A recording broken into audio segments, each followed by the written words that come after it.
So we'll see. What's that?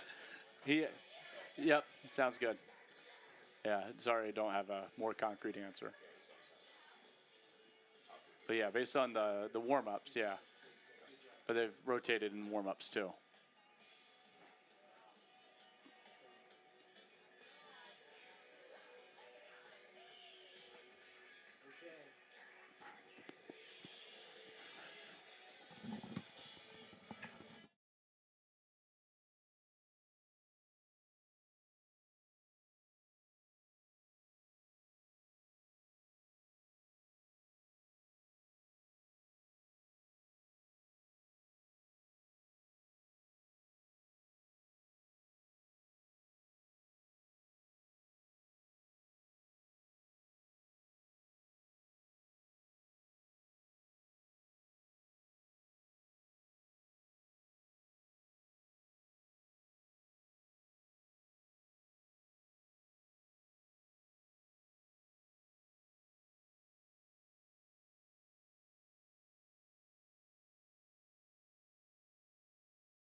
to the William Mattar Thursday Night Lights, live on MyTV Buffalo, presented by the Final Outlet.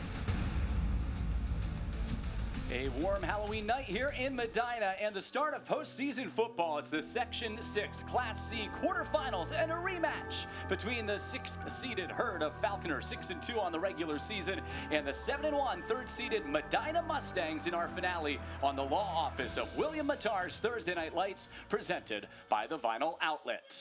As we welcome you into the broadcast booth, delighted to be back alongside Scott Pilkey, our coach. I'm Brian Tripp. Scott, first, happy Halloween, and we get to celebrate Halloween with postseason football here tonight. Great fall football. We're going to have smash mouth run game, smash mouth defense. It's going to be a really good one here this evening. Let's take a look at that Class C bracket here. You have the 3-6 matchup on the bottom of your screen. Newfane is the #1 seed. The winner of this game takes on the winner of Powerhouse Salamanca and Cleveland Hill next Friday. So we kick off our action here tonight. And for Falconer, that defense is going to have its hands full tonight, but it is a loaded defense. We'll talk about the Markham brothers all night long. Linebacker number 69, David Markham, 109 tackles. He is a terror on both sides of the line of scrimmage. And of the brothers, he's the toughest one, they say, and he's going to have to be at his best tonight.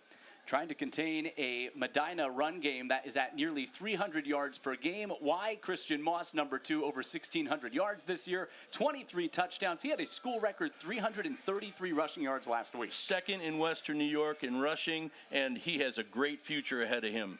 Now let's take a look at tonight's keys to the game, brought to you by the Vinyl Outlet. The Vinyl Outlet, Western New York's best porch, deck, and fence installations. Well, for the herd, they have to contribute to Roth, and they have to bottle up Moss. On the Medina side of the ball, they have to minimize mistakes, play fast and physical.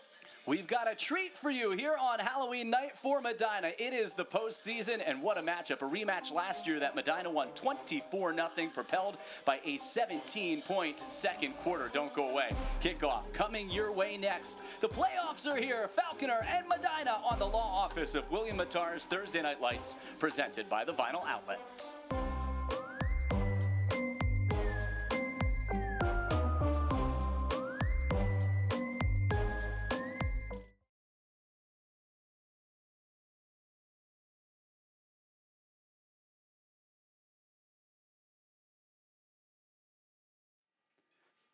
No, this.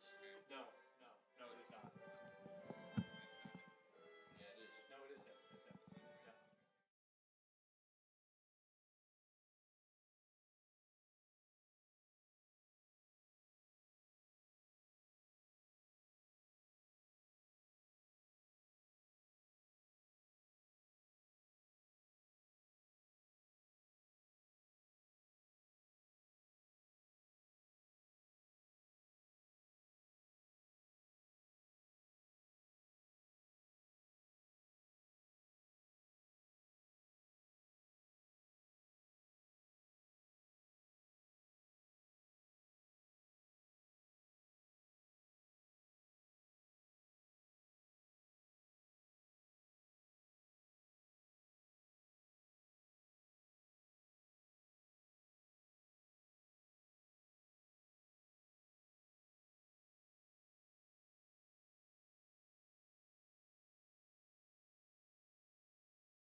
A berth in the semifinals on the line. Falconer visiting Medina to open up this Class C postseason here. Let's check in on the field with tonight's coin toss. You are a visitor. You're going to call the toss.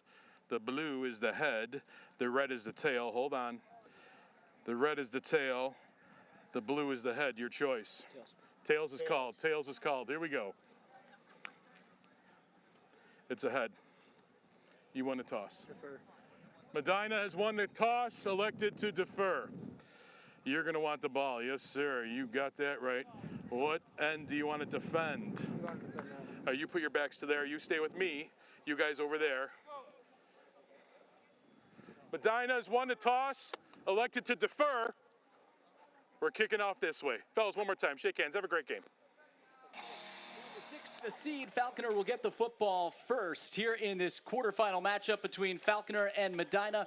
Falconer led by the third-year head coach Kurt Fisher, a veteran of coaching, third year in charge of this joint program, 28th year as a head coach overall, a two-time state champion in the state of New York, has won state championships actually in 3 different sports, a Hall of Fame coach for Falconer. Meanwhile, for Medina, Eric Valley is in his 17th season, a 1991 Medina graduate, and has built this program, Scott, into one of the true powers here in Western New York. Both of these guys have tremendous backgrounds, and you're going to see how it's going to reflect in the discipline of their teams.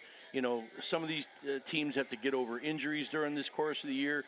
Falconer is back to the healthiest they've been in several weeks, so we're excited for a big-time matchup tonight. And we'll get to see that Falconer offense on the field. First, the Herd snapped a 27-year losing streak against Southwestern last week and look to carry that momentum back-to-back wins to end the regular season into the postseason here. Medina will kick it away, and we'll get our first look tonight at their senior kicker, Cole Callard, one of the true strengths of this Mustangs team, as he will tee it up for tonight's Costanzo's kickoff, brought to you by Costanzo's Bakery. Temperature at 72 degrees here on October 31st, Halloween night. We appreciate you dropping by and spending it with us for postseason football between Medina and Falconer. As we said in the open, these two teams met in last year's quarterfinal. Medina won it 24-0, propelled in that game by a big second quarter and a big night from Christian Moss. It will take a team effort from Falconer here tonight as we get set for the opening kickoff. Roger Markham is deep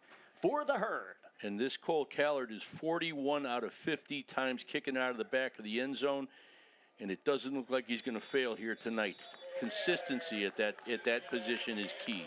That is a Division I leg and field position. Should be tipped Medina's way all night long. Means Falconer will start with the football way back inside their own territory at the 20-yard line. Let's take a look at that Falconer offense. And it's an offense because of all of the injuries that has changing parts this year at the quarterback position. Max Parmentier, the junior, has played some. It depends what formation they're in, as well as Jacob Roth, number 7, both going to be in the game on this opening snap. But Parmentier will take the first snap tonight, a team that does want to throw the football as well. And they go right to one of their workhorses, Jacob Roth, and tries to churn his way off the right side. He picks up 5.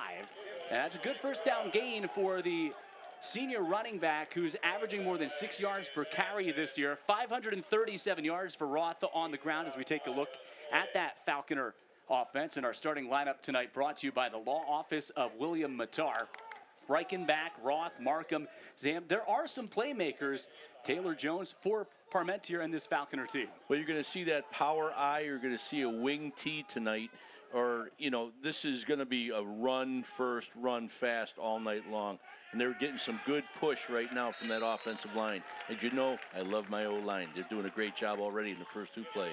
Paved the way for 8 that time for Roth, and that is a first down brought to you by Interstate Batteries. And this Medina Mustangs defense is going to have its hands full, but Brody Fry in the middle, number 59, is the leader of this team, the heart and soul, 113 tackles, among the leading tacklers in Section 6 this year. He's the anchor of that defense. Yeah, he's just all over the place. One of those Mike backers that just gets right on the football.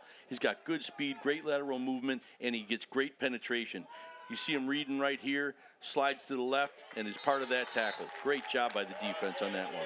Christian Moss, the outside linebacker, drops Roth at the line of scrimmage, maybe a yard loss on the play. What is it about Fry in this defense? This is a defense that loves to play physical. They play great gap. The defensive line, for a linebacker to play that well, the defensive line has to stay on their man, playing half man, control their gap, and that frees him up because nobody else gets up to him at the second level. And when he is into an offensive lineman, he plays a great rip game and it gets into the gap himself. A defensive line that is without Ethan Carson, one of their senior leaders tonight. Here is Roth again, and he is brought down after a short game. Colton Fletcher comes up into that gap and drops him at the 38-yard line. Gets some yards back. It'll be a 3rd and about 5 coming up for the Falconer offense. Medina hot coming into this postseason. 6 straight wins at the end of the year. A solid defense, 8 points per game against. And they have scored 50 or more points 5 times this year. So this is a loaded team, and Falconer controlling the football here on its opening possession. 1 first down, now facing a 3rd and 5, must get out to the 43 to extend the drive. Toss play looking to get to the edge, and getting the edge and scampering down the sideline into Medina territory, Roger Markham. And he picks up a first down all the way down to the 44-yard line, and that first down brought to you by Interstate Batteries. Well, we're going to hear that name Markham on the offensive side of the ball and the defensive side of the ball. He's got great outside leverage, and he does not walk away, he doesn't step out. He lowers his shoulder and gets every yard he can. One of 3 Markham brothers in tonight's game. Zach Markham, David Markham, and Roger Markham. Roger right there, the junior in the backfield, averaging over 7 yards per carry this year. He was the team's 2nd leading rusher last season and was a threat on the ground and in the passing game out of the backfield last week. Good opening possession here for the Herd.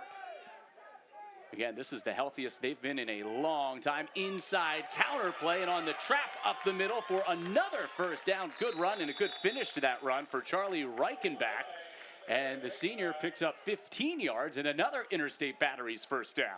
Well, they're getting some quick hitters. They're getting guys up onto the second level, which is not something Medina is accustomed to.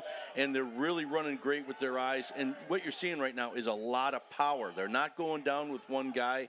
They're here to fight tonight. Well, Kurt Fisher said if they can win at the line of scrimmage, if they can be physical here against a very physical Medina team, he feels like they have an opportunity as the 6th seed to come in here and pull the upset off.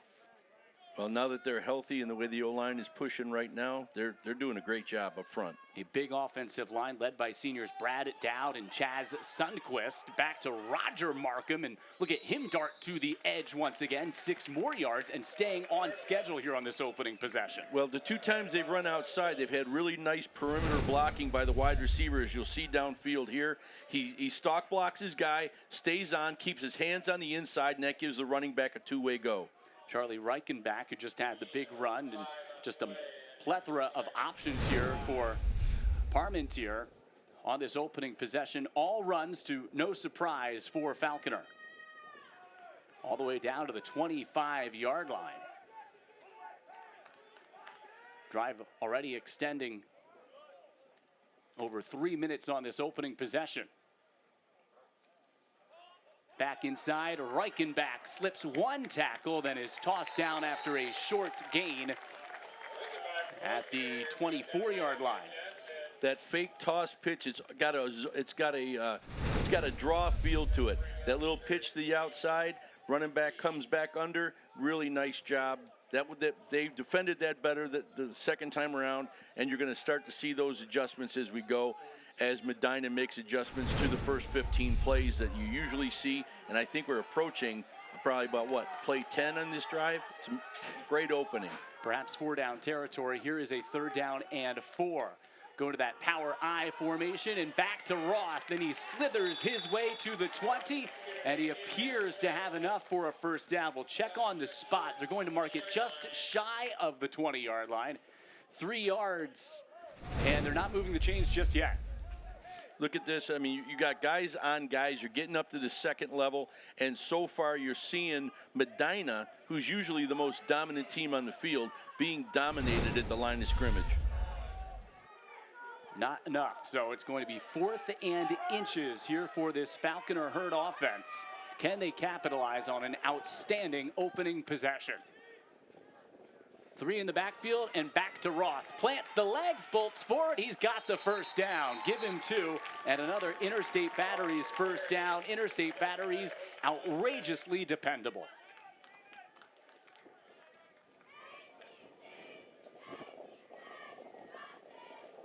So this drive continues now inside the Just Pizza delivery zone. There are the season numbers on Roth. Obviously, we'll talk a ton tonight about Medina's Christian Moss.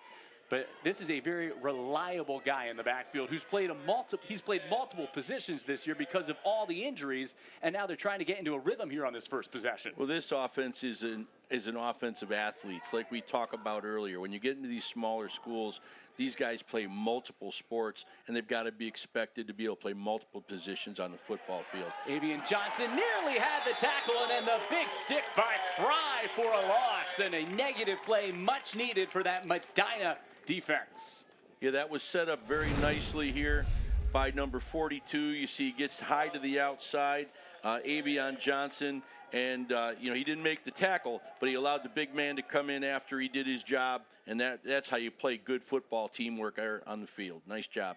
Scott, what does a negative play right there mean for Medina against this Falconer team that's been able to stay ahead of the sticks here? I think that they've had 3 positive plays against this drive, but you've got to have 2 or 3 more of those and get off the field right now. Play action for the first time, and an open man downfield, and a sliding catch is made at the 10-yard line by Grant Zam going down, and Parmentier completes his first pass of the night. Well, that's one of the key things you'll find in this offense is that while they're not a big pass team, every time they do complete one down the field, it's for a ridiculous yardage.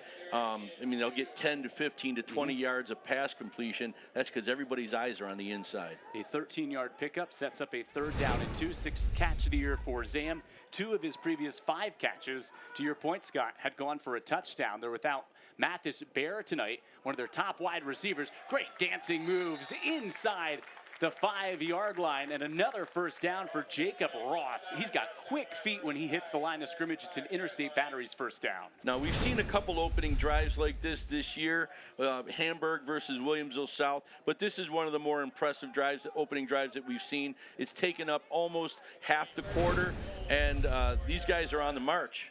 So now a 1st and goal will be the 14th play of this opening possession for Falconer, taking the football from their own 20-yard line and knocking on the door.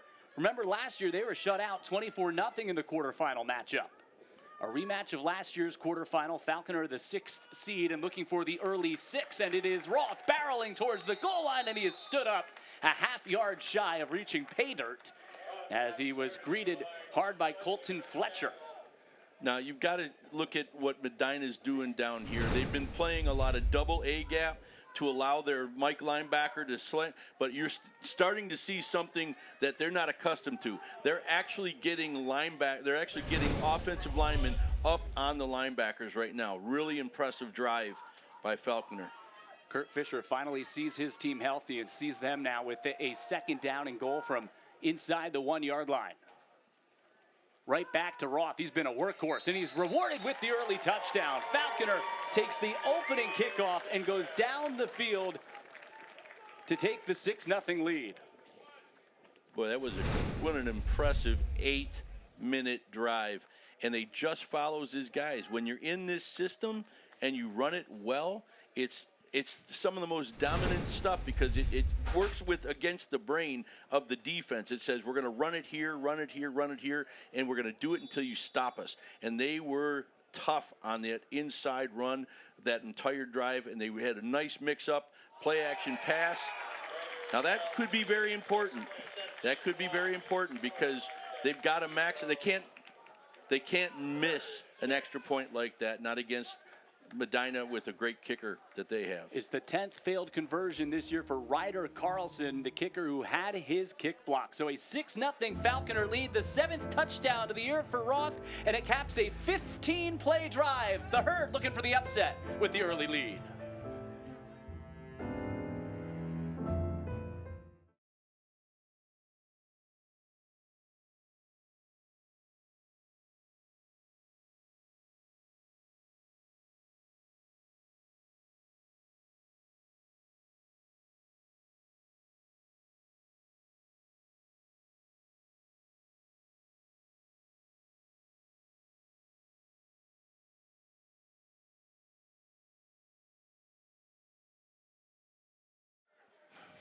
Closed captioning for tonight's game is brought to you by Babsha's Pierogi. Appreciate their partnership all year long. Falconer, the 6th seed, a 6-2 team during the regular season, goes down the field, scores on their opening possession, a 15-play, 80-yard drive that took up over 7.5 minutes of this opening quarter. We still haven't seen that electrifying Medina offense, and for Falconer, that's a great game plan to keep this game limited possessions and low scoring. Yeah, and I think when you realize that even though you've got a tremendous Mike linebacker for Medina and you've got a great running back for Medina, it's going to come down to that time of possession is the only thing that could keep you in the game when you have such explosive people on the Medina side of the ball. Roth, that physical running style, takes it in from 1 yard out. As I said, his 7th touchdown on the ground this season. And now another Costanzo's kickoff, brought to you by Costanzo's Bakery here in this Class C quarterfinal matchup, the 3-6 matchup. And we'll get to see the Medina offense for the first time tonight as that ball is picked up back inside the 20-yard line by Gerald Neely. And Neely trying to run horizontally, and that's not going to work. He is thrown down shy of the 25 by David Markham. And we're going to call Markham and the whole Markham family's names a ton here tonight as Neely a little bit banged up there after the heavy tackle. Hey, man, they may not have a kicker that can kick it out of the back of the end zone, but that is tremendous job.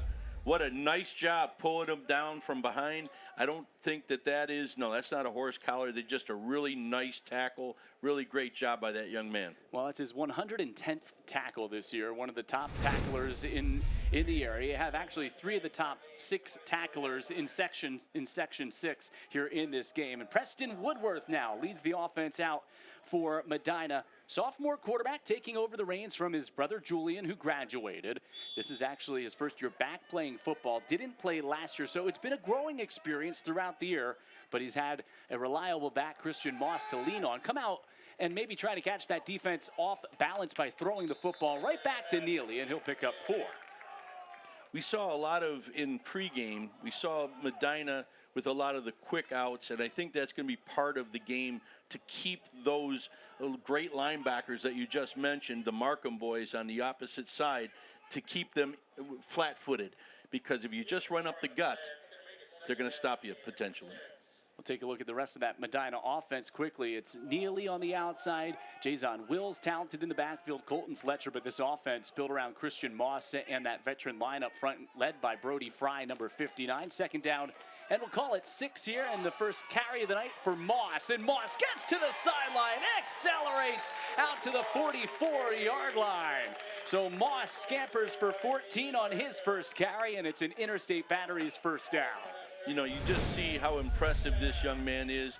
He's slow too, reads to the outside, has that body lean. That body lean is Division I, and it's 11.1 yards per carry this season for over 1,600 yards. He's going to be adding to that tonight. David Markham chases him down, no surprise. Moss having an electrifying season. You see his numbers there, just second in Section 6 to Nunez from South Park, the record-setting running back. So one of the top rushers in the area here, Christian Moss, and Adam Nunez at 1,931 yards this year. And hard count from the Medina offense gets that Falconer defense to jump. We'll hear from our referee. Dead ball, encroachment, defense. Down will be 1. Tim Lebensky, one of the great referees in our area and a veteran official here for this quarterfinal playoff matchup on this Thursday night. Well, Coach Valley has to do one thing to keep his offense cooking, and that is to keep them jumping, keep them flat-footed, and use a little bit of misdirection and that quick pass to the outside. That'll keep the running lanes open for his stud. Medina already at midfield here on its opening possession in a fast-moving opening quarter. And movement up front again, and the Medina sideline. Yep, the official saying as well that this is also going against Falconer. Defense. The result will be first down.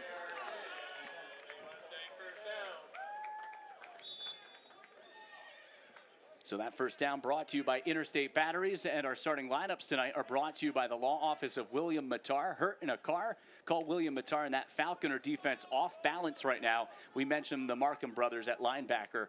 A really good tandem coming into the game for 215 tackles this year. Outstanding numbers for that defense. Good opening possession here for Medina, and right back into the hands of Christian Moss. And Moss makes 9 yards look very easy on that first down carry. You know, we talk about in the opening drive of Falconer how great their O-line did, but you're seeing some power football here, pulling the backside guard, and they're doing a nice job. All this man is doing is hitting and following his running back or following his offensive line, runs with great eyes. 70 is Frankie Stevens, wearing number 70 tonight, the 6'2", 265-pound left tackle. Again, the line without Ethan Carson, so TJ Champney, a sophomore, slated to start tonight, and he's one of the lead blockers off the left side as Moss plunges for 3, and it's good for another Interstate Batteries first down, and 2 methodical drives for each team here in this opening quarter. It's going to be a slobber knocker the entire night, like we said in the beginning. Smash mouth football on offense and defense, and we're almost out of the first quarter here. And this is the type of football you love to see. Brian Tripp, along with the coach Scott Pilkey, up here in the broadcast booth. Our finale this year on the law office of William Matar's Thursday Night Lights, presented by the Vinyl Outlet. Our TNL crew doing a great job all year long. Markham wrestles down Moss on this play, as Moss again picks up a huge chunk, 7 yards this time on first down. It's impossible to stop an offense if they're getting 5+ on the opening play. Well, and you're also running behind Brody Fry, who's used to stopping the ball, you know, stopping the run. He's also a heck of an offensive lineman, as you saw in that last play.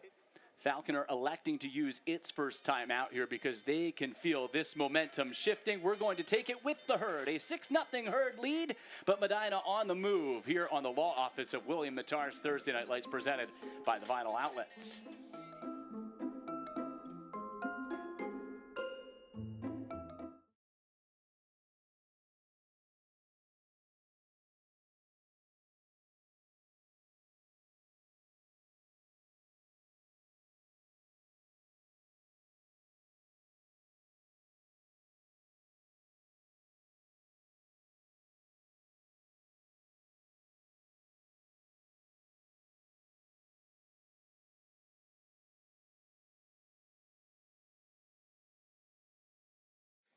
Prior to the conclusion of tonight's game, we'll be selecting the Vinyl Outlet Defense Play of the Game. The Vinyl Outlet, Western New York's best porch, deck, and fence installations. So far here in this opening quarter, just 41 seconds to play here in this first quarter, though, Scott. It's been all about the offenses and their ability to control the line of scrimmage. Well, you know, the run gets them here. The run's going to move them forward in the playoff.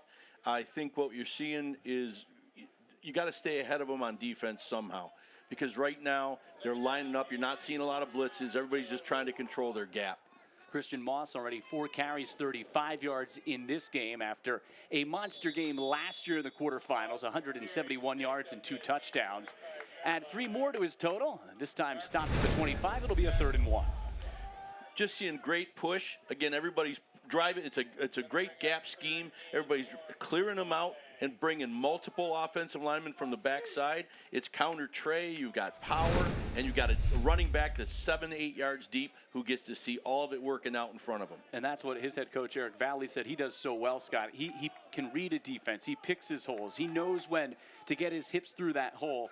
Just really dangerous in the backfield. A little stutter step this time, and Moss takes it off the right side and inside the Just Pizza delivery zone with 7 more and another Interstate Batteries first down. He's run for 6 consecutive 100-yard games here to end the regular season, and on pace to surpass that mark already here after the opening quarter tonight. And what a fast opening quarter it is. Medina on their first possession looking to take it in, but trailing after 1 here against Falconer in the postseason on the law office of William Matar's Thursday Night Lights, presented by the Vinyl Outlet.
Stay tuned after at halftime for the UB Bulls halftime show. UB Bulls football, family affordable fun. We'll showcase some highlights from across the country in our Thursday Night Lights and Friday Night Rivals highlight package. We'll also have highlights and stats from here at Medina, where Medina is on the move right now on their opening possession to start this second quarter. This will be the 8th play of this drive already on this possession. 6 carries for 45 yards for Christian Moss, their workhorse. And Falconer, a 15-play drive, taking the 6-0 lead into this second quarter.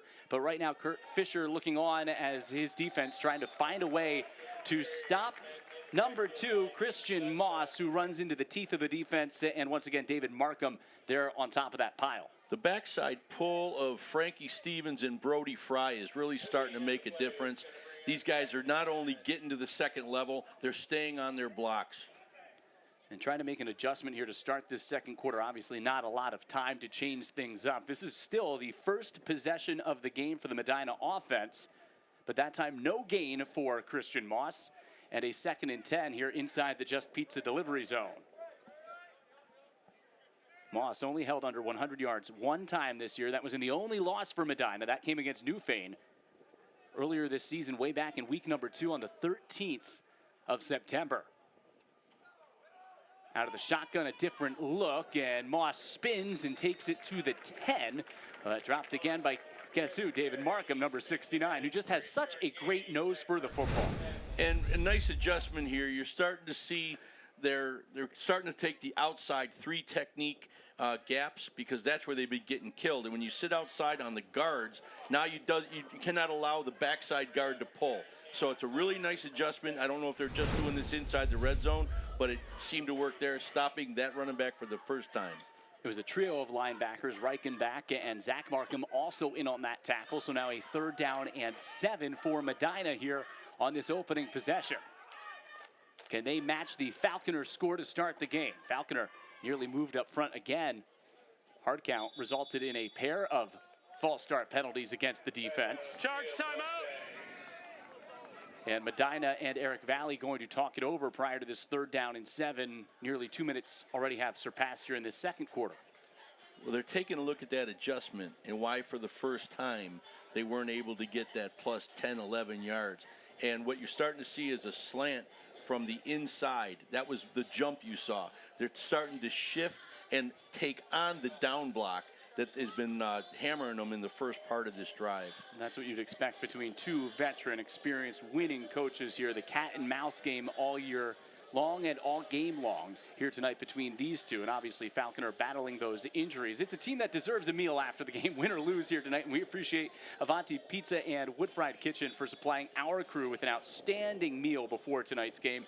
You can see where you can get in contact on your screen there. Find them at 500 Main Street here in Medina, as this opening drive continues after the Mustangs timeout. What do you think the message is for Eric Valley to his team here before a big 3rd and 7? And perhaps even 4-down territory, but do remember that they have a weapon in Cole Callard, their kicker. Let's see if they go back to Moss. There's his numbers so far, 8 carries, 48 yards. And it is number 2 off the right side, and a gaping hole. He goes in for the touchdown. Well blocked, and Moss untouched that time from 10 yards out, and that will tie the game. Well, they've been pulling 2 from the backside. This time they also added a backside fullback that accounted for the other man in the box, and that opened the well. And, you know, he's done this so many times. He just flips the ball. No dancing. He's just a great player who's running to the sideline, get his water, get back to work. Nice job by that young man. Well-deserved drink on that drive. 9 carries on the opening possession, including the touchdown. Callard's got that monster leg, but there was a good rush there from Falconer. Kick is good, and because of the kicker, it is a 7-6 lead. 10-10 to go. Second quarter, and Christian Moss into the end zone for the 24th time this season. Here on Halloween, Medina up by 1 early second quarter.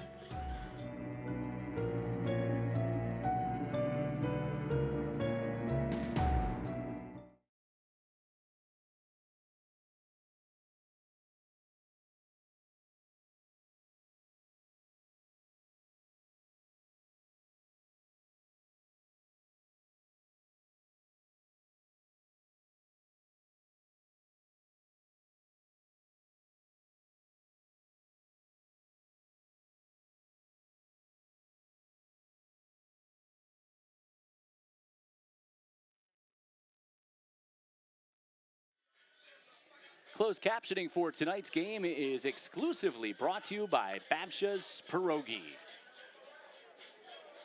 A 10-play, 77-yard touchdown drive for Medina, the number 3 seed, thanks to the successful point after from Callard with a 7-6 lead. So each team scoring on its opening possession here tonight. Callard this time will kick into a strong wind that is picking up here on what is an unseasonably warm night. Temperatures expected to plummet during the game. There were some light showers in the area prior to kickoff, but it is dry here right now, and a 7-6 lead for the Mustangs as we get set for a Costanzo's kickoff, brought to you by Costanzo's Bakery.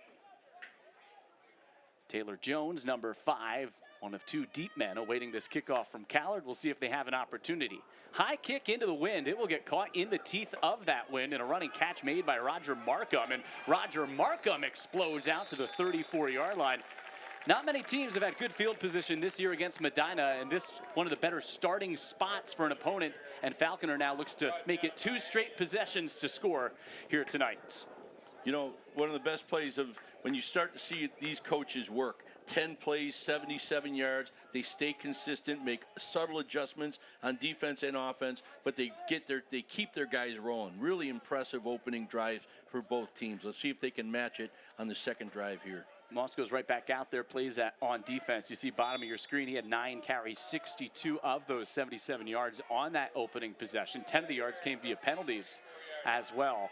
So now Falconer, needing a response immediately, goes right back to Jacob Roth, and Roth goes right back to work, and he picks his way for 13 yards and a first down, brought to you by Express Windows, now installing windows as low as $329 within 5 to 6 weeks.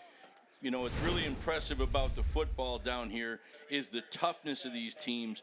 And, you know, the Markham brothers have been great all night so far. And you're starting to see some real college football players. And you take a look at Medina. Last year they had Roosevelt Mitchell that signed with the University of Akron. You got a D1 kicker, a D1 running back, and a D1 linebacker on the field tonight. Tremendous, tremendous stuff. Right back to Roth, and Roth dancing maybe to midfield. He was able to avoid the tackle from Moss, and then stacked up just shy of midfield. Avian Johnson and Preston Woodworth make the tackle. Yeah, Avian Johnson reminds me of a guy they had here a couple of years back named Chris Johnson, who is also a tremendous defensive lineman that they had. And this is just consistency across the board for both of these teams. Toughness, great run game. I love this kind of football late here in October. Well, all year long, it has been backfield by committee and work by committee for Falconer, mainly because of all of the injuries they've faced. So far tonight, Roth, a dozen carries in this football game. Now a baker's dozen for Roth, and why not stick with them? 4 more yards and into Medina territory. It'll be 3rd and very manageable here, a 3rd and 3 for the Herd. You know, while we talked about Moss and his ability to read the offensive lineman in front of you, we're getting this on the Falconer side of the ball as well. Pretty impressive job they're doing up front. And I think it's impressive, too, because they've had moving parts all year long. Roth has played some at quarterback. He's played out on the end. And tonight, really lining up as that 3rd man in that big I formation here, just to get chemistry and cohesion this late into the season where guys have been lined up all over the place. It speaks to the coaching that Kurt Fisher's done. Yeah, and they're taking their time, too. They're allowing the clock to run because they know that is going to work for them, because nothing is stopping them yet. Nothing. And they can't stop Roth again on this play, down to the 38-yard line. 8 more yards and another first down, brought to you by Express Windows. Just so steady back there, and a physical runner. He's always falling forward. Yeah, and we talked about that during the break, is when you take a look at great running backs, their shoulders are over their knees. It's a constant 45-degree body lean, and both running games have been showing this tonight so far. Colton Fletcher, one of the defensive backs, made the tackle for Medina. He has 4 interceptions this year. I'm not sure he's going to have a chance to pick off a pass here tonight. Both teams want to run the football. Already under 7:30 to play in this second quarter. And right back to Roth. And you're wondering, at what point, as a flag flies on the play, at what point do you consider a play action pass? Wills trips him up along the sideline, but that flag in the direction of holding. Tim Lubanski really hasn't been too busy here, as you would expect in the postseason. Teams combined 13-3 this season, the 3-6 matchup. The winner of this game likely taking on Salamanca next Friday night, barring a big upset. Shot block. So a costly penalty against Falconer, which has stayed on schedule as we talked about in the opening quarter. And those are the tough ones when you're a run first, pass second type of team, because now you're in that long situation, and that's why you have to be so disciplined and not have the big penalties like this. But it does happen, so let's see how they work their way out of it. A 15-yard penalty backs it all the way up to their own 47-yard line. Kurt Fisher not happy over there on the sideline. Like Eric Valley, who's coaching at his alma mater, Kurt grew up in Falconer. It's a first down and 25 now for this Herd offense. You know, I just posed the question, when you're running the ball that well, at what point can you catch the defense off balance and go with a play action pass? How about a trick play on Halloween downfield? Roger Markham leaps. He made the catch down inside the 20-yard line on a perfect pass from Roth. We talked about a big part of their offense is that they get they lull you to sleep defensively with a big run, and then they come out with something like this, and everybody's up in the box. Everybody's eyes are looking into the backfield, and this is what happens because of that. So inside the Just Pizza delivery zone, that's another Express Windows first down, and it comes on a 36-yard pass from Roth to Roger Markham. Roth this year has played some at quarterback. He's actually 16 for 24 passing now on the season. Great efficiency on the ground. Tries to bounce to his left, but waiting for him at the line of scrimmage, the linebacker, Jason Wills, the sophomore. As we've seen, there's only been a couple of situations where either defense has been able to stop the run for anything less than 5 to 10 or 11 yards per carry. There's Markham's numbers coming in, obviously adding to that total with the 36-yard catch. Had 2 receptions, 101 yards in week 1 against Randolph. Team's second leading rusher last season behind Braden Fuller. A second down and 10 for the Herd offense, which was able to overcome a 1st and 25. That long pass, the trick play on a 1st and 25, and it is Roth who spins. Line him up in a different spot that time. Defense always has to be aware where he is at on the field. 6 yards just shy of the 10, and Markham makes another stop. Brad Dowd, number 74, has been doing a nice job at center so far. That wasn't his best play, but he's been very good at the point of the attack on in the A-gap press. I really love the way the front line is playing tonight for Falconer. And Scott, let me correct myself. Brody Fry makes the tackle, number 59. Who's that? Who's Brody Fry? Only one of the leading tacklers in the state. Oh yeah, Brody Fry, number 59. Yeah, right. Not a bad player. Brother Brian, an outstanding baseball player, played some football as well. His dad, a great football player, wrestler, baseball. Family can do it all. Trying to get to the edge this time, and Roth shows that speed, looking for that horse collar there, and he was brought down by his horse collar. Christian Moss rips him down, but that penalty will result in a first down. Was a 2-yard pickup, but a very obvious penalty. Yeah, you know, sometimes you're a better running back than you are a defensive tackler, and that might have been the case in that situation with that young man. Yeah, it looked like a last-ditch effort there for Christian Moss, and Roth probably would have had the edge and had the first down had he not reached up under his collar to make the tackle. Personal foul, horse collar, half the distance. So another first down brought to you by Express Windows. Yeah, you know, he did a great job by playing outside. He didn't give up his outside edge, but that you just got to know that you don't reach high, especially as a running back. You don't want that done to you. You got to be aware of what's going to draw the flag, and you're going to get that 100% of the time. Great shot there, just off the line of scrimmage. It's a 1st and goal from the 5, and this will be the 9th play of this possession for Falconer. Just their second time with the ball here in the football game, went 80 yards in 15 plays on their opening drive, and Roth capped it with a 1-yard touchdown run. Line Reichenbach up as the deep man in the I formation this time, and he stood up at the line of scrimmage. Big number 70, Frankie Stevens, clogs the gap, among others there on that defensive front wearing red. Now, this is the first time I've watched a double-A blitz by Medina down here, and that is probably going to be something they're going to do against his power eye as an adjustment. Now, you talked about play action, that type of stuff. If you have Falconer up top, they've got to notice that is the adjustment down here, and they got to see if it's going to carry over. Roth does check back in as the deep man, and there it is. Perfect call, Scott. Play action, and the throw incomplete, in and out of the hands of the diving target, Reichenbach at the goal line. Big play, you know, that double-A gap, because they want to get their big man up the middle and just be disruptive, but they take a nice little job. They roll out. Nice job rolling out. Good job by the defender. Still catchable. Brody Fry, number 59, once again getting his paws up and batting that one, at least obstructing the pass, changing directions on that throw. Great effort by Reichenbach, but now a third down and goal from the 5-yard line.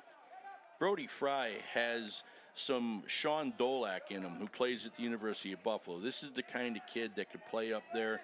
He's just a meat and potatoes. Love the way this kid's playing, getting off the block. Roger Markham dances, lunges, is he in? Yes, it's a touchdown! And Markham puts Falconer back in front. What a physical first half. Isn't this awesome? You know, I love what you're seeing. They're setting up the run. The run game here is great. Whoever the running back coach is, they do a lot of work on this. They set up to the outside, and you've seen it all night. They take that quick little jab step, and then they get vertical very quickly. They train this every single day, or their offensive wouldn't be this powerful, and their run game wouldn't be this successful tonight. After having their PAT blocked on the first touchdown, it's a 12-7 game. They'll go for 2 to make this a 7-point lead and use play action again. Parmentier on the roll, looks, Markham came free, but he had to hurry the throw, incomplete as he was pressured, rolling to the outside. And it was Fry with the pressure on the quarterback that forces the incompletion, and the lead stays at 5. Falconer, the 6th seed, looking for the upset. A 12-7 lead, late second quarter. You're watching the law office of William Mattar's Thursday Night Lights, presented by the Vinyl Outlet.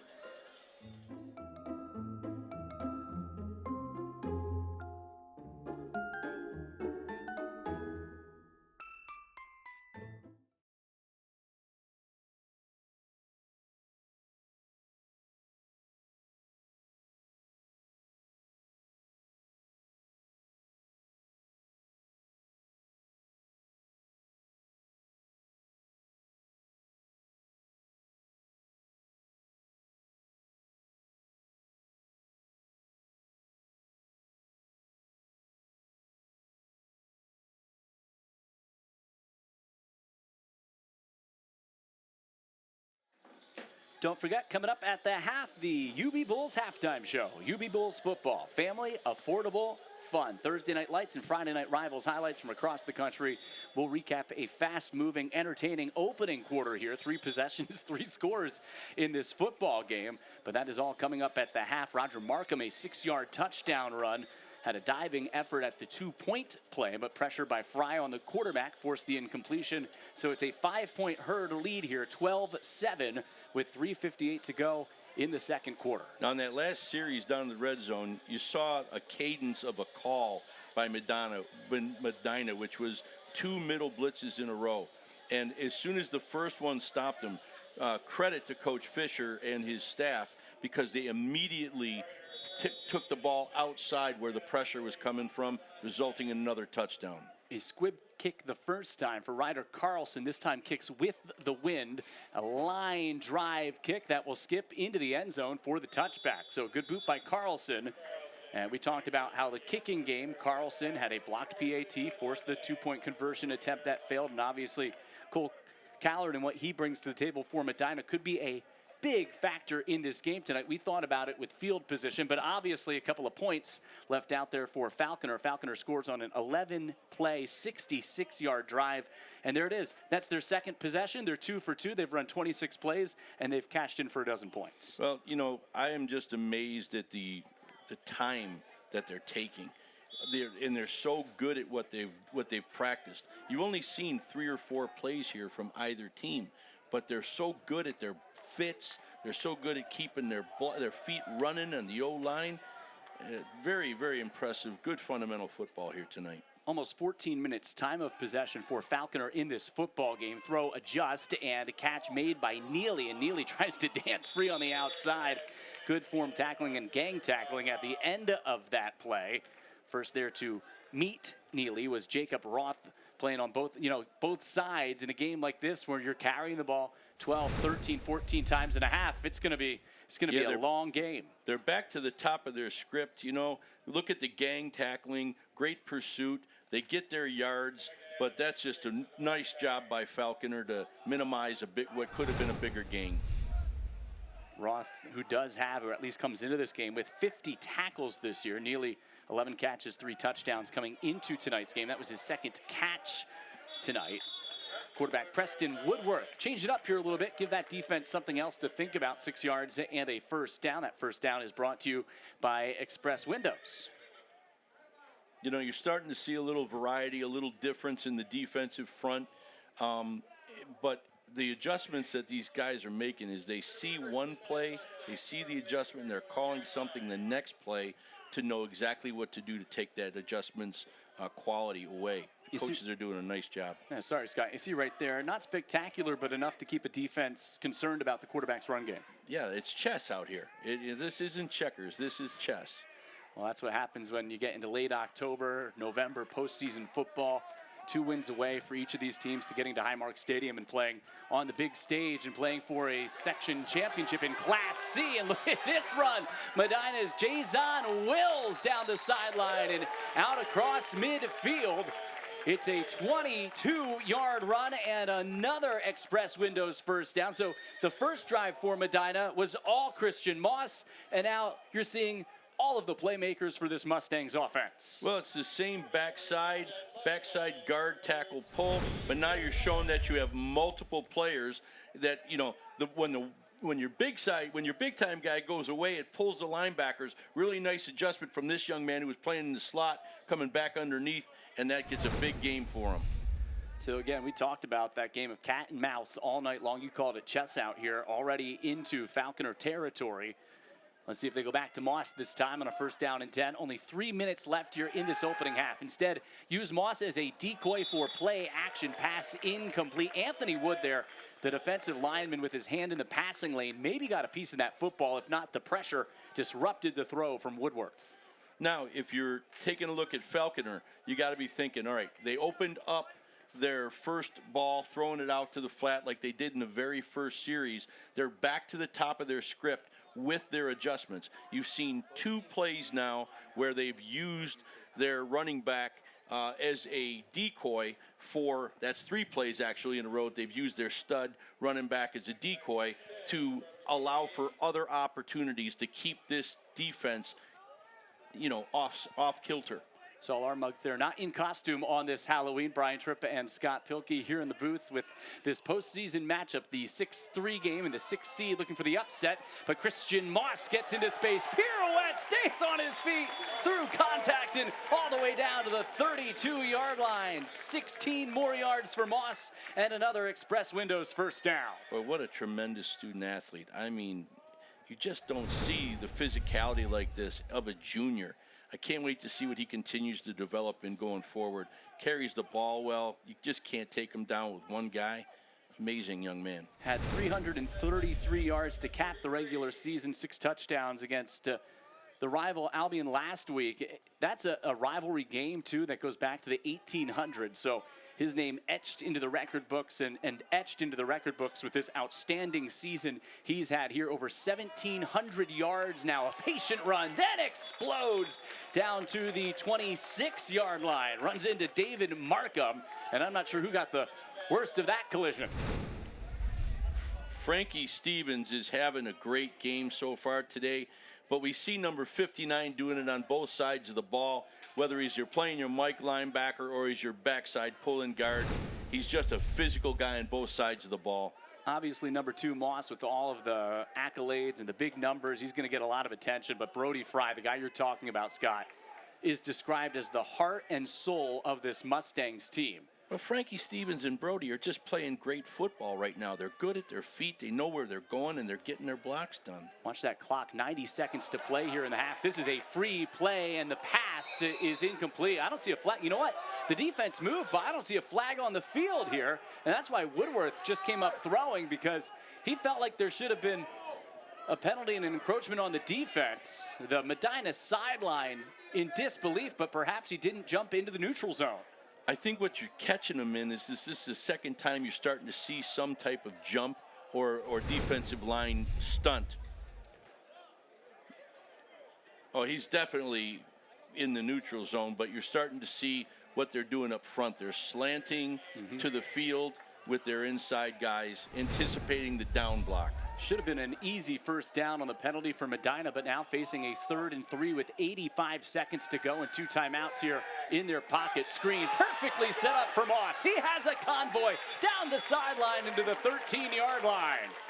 Doesn't matter, penalty or no penalty, Moss an easy first down and inside the Just Pizza delivery zone with another Express Windows first down. You know, the first 15 plays of the drive, of the first drive, set up everything else. Now you're seeing a lot of misdirection, seeing screen plays, and they're still consistently moving the football. This is what's going to take them deep into the playoffs should they win the game tonight.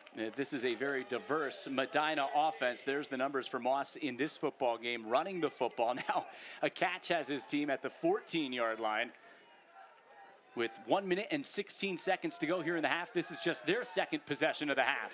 And to throw, Woodworth, end zone alone, it's caught! The go-ahead touchdown to Colton Fletcher! Junior wide receiver, 5'8", 155 pounds.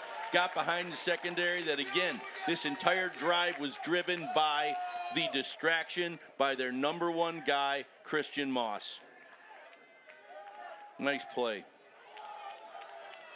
So Woodworth with his 9th touchdown pass of the year. Fletcher, his first touchdown catch despite leading the team in receptions during the regular season.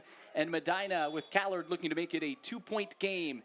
With 70 seconds left here, again, a good rush, but Callard with that great leg puts it through with ease. A 9-play, 80-yard drive capped by this 14-yard touchdown pass from Woodworth to Fletcher, and this is all based off the effectiveness of the run game early. The misdirection here is brilliantly done by Coach Valley. They set all this up in their very first series, and all these plays were there because the coaching staff upstairs saw how they reacted to take away Moss. Now they can pretty much do the sophistication of what Medina does as an offense has just been shown in, was that their second drive or their third drive? That was their second drive of the first half. Amazing. Each team 2 for 2 in this half. Touchdown drives of 15 plays, 10 plays, 11 plays, and that's the shortest of the game so far. A 9-play Medina touchdown drive with 70 seconds left. And there's a look at Preston Woodworth. Probably doesn't get the respect he deserves because obviously you have great talent around him, but a sophomore who didn't play last year, just you can see his growth each and every week and how comfortable he's become in this offense. He is a manager of the offense, and he does what he has to do to get the ball to the playmakers, and he did that very efficiently there. Very impressive. Had a season high 219 yards and also a couple of touchdowns against Western New York Maritime earlier this year. There you see it. We'll call it officially a 13-yard touchdown pass. 9-play, 80-yard drive. So a couple of 80-yard touchdown drives. I mean, this has just been all offense. We came in talking about all those leading tacklers on the defense. So far, no one's had a solution as we have another Costanzo's kickoff brought to you by Costanzo's Bakery. Callard kicking into the wind. There is a flag and the play is blown dead at the 40-yard line, as it looked like Medina maybe left too early. And Mike Vanderjagt, who works with the former NFL star and Pro Bowler who played on the Indianapolis Colts teams with Peyton Manning, is not happy. He's the special teams coach and the kicking coach on the sideline, and they are calling it against Medina, and you can see frustration. And right now, Tim Lebansky just sits back and watches. Well, that's one of the reasons why there's such a good coaching staff, because it's little things like that. You just don't blow it off and say, oh, it's 5 yards. No, that is unacceptable if we're used to being one of the best touchback kickoff teams in the state. Probably one of the best in the East or the country. You don't have too many kickers like this kid around. No, but with how high he kicks it, right now kicking in this direction, there is Vanderjagt on the sideline. Kicking in this direction with how high it's getting caught up into the wind. There is a significant wind in his face right now. And with 70 seconds left, 2 timeouts still for Falconer, an offense that has moved the ball at ease here in this opening half. A lower line drive kick this time taken by Roger Markham at the 15. Falconer will be set up with terrific field position out at the 38-yard line and 63 seconds on the clock. Well, you know the term outkick your coverage, that's more than just what it means like when I got married. I outkick my coverage for sure. But that's what's happening here, is that he has such a big leg and he does not have the speed on their line to get down the field fast enough to cover. That's called outkicking your coverage right there. And so it's still a great kick down to the 20-yard line into that wind. But I'm really impressed with how tough Falconer is. And I don't think you're going to see them deviate. You're going to see probably a little bit more of the play action, that type of stuff. But you got a minute and 10 seconds with 2 timeouts. Run the football. Do what you do. And if they would have to throw the football here, Scott, it certainly is an advantage to have the wind at your back, as you can see from the top of the goalposts right there. Do want to come out and run the football, though. And Taylor Jones off the end, and Jones getting the extra yardage. He has a dozen yards and a first down, brought to you by Express Windows. You can tell it's postseason football. Every player fighting for that extra inch. And what a great time to bring out the wing tee. Because the defense hasn't seen that yet, and that just went for, 13, 14 yards. Tremendous run. Clock continues to run, though, here against the Herd. Down by 2, 40 seconds left here, and Medina will get the football to start the second half. Jones again, left edge, gets to the sideline, goes out of bounds, and a flag on the play. Either a horse collar tackle or the tackle while out of bounds. Then another additional flag comes in. It looked like Gerald Neely may have said something to one of the officials. This could be 30 yards. They could be on the doorstep here, and a big swing for a team that was running the football with under 30 seconds to go in the quarter. And that's one of the unfortunate things when your team is up and you clearly have the momentum. But here you have Falconer coming back against all odds, and they're showing that they're a really resilient and determined football team. This will be interesting here as we hear from Tim Lebansky to get an explanation on this. There's 28 seconds left in the half. Falconer will kick off for the second half. They're down by 2 points because of a couple failed PATs. Personal foul, horse collar on the defense. Dead ball, unsportsmanlike on the defense. Wow, so a pair of 15-yard personal foul penalties here. And Lebansky now will come over and talk with Eric Valley, the Medina head coach. And that completely changes the complexion of the end of this half. Well, they've shown that they have a good rollout. That's an unfortunate. Yeah, and that was Jason Wills, not Neely.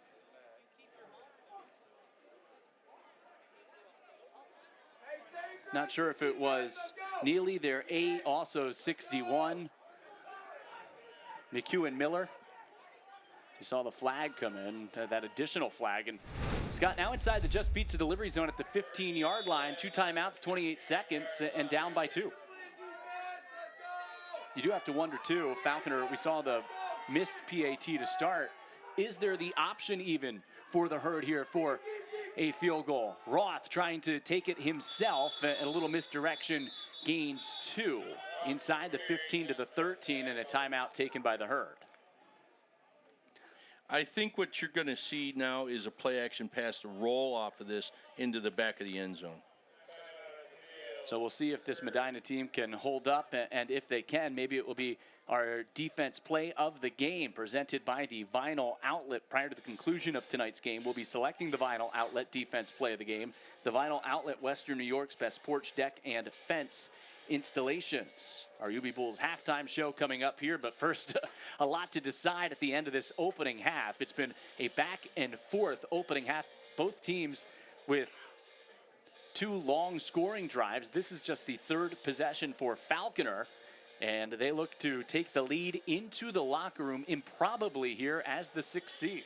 Well, you look at this game, we're only 1 hour into this game, and we're already through the first half.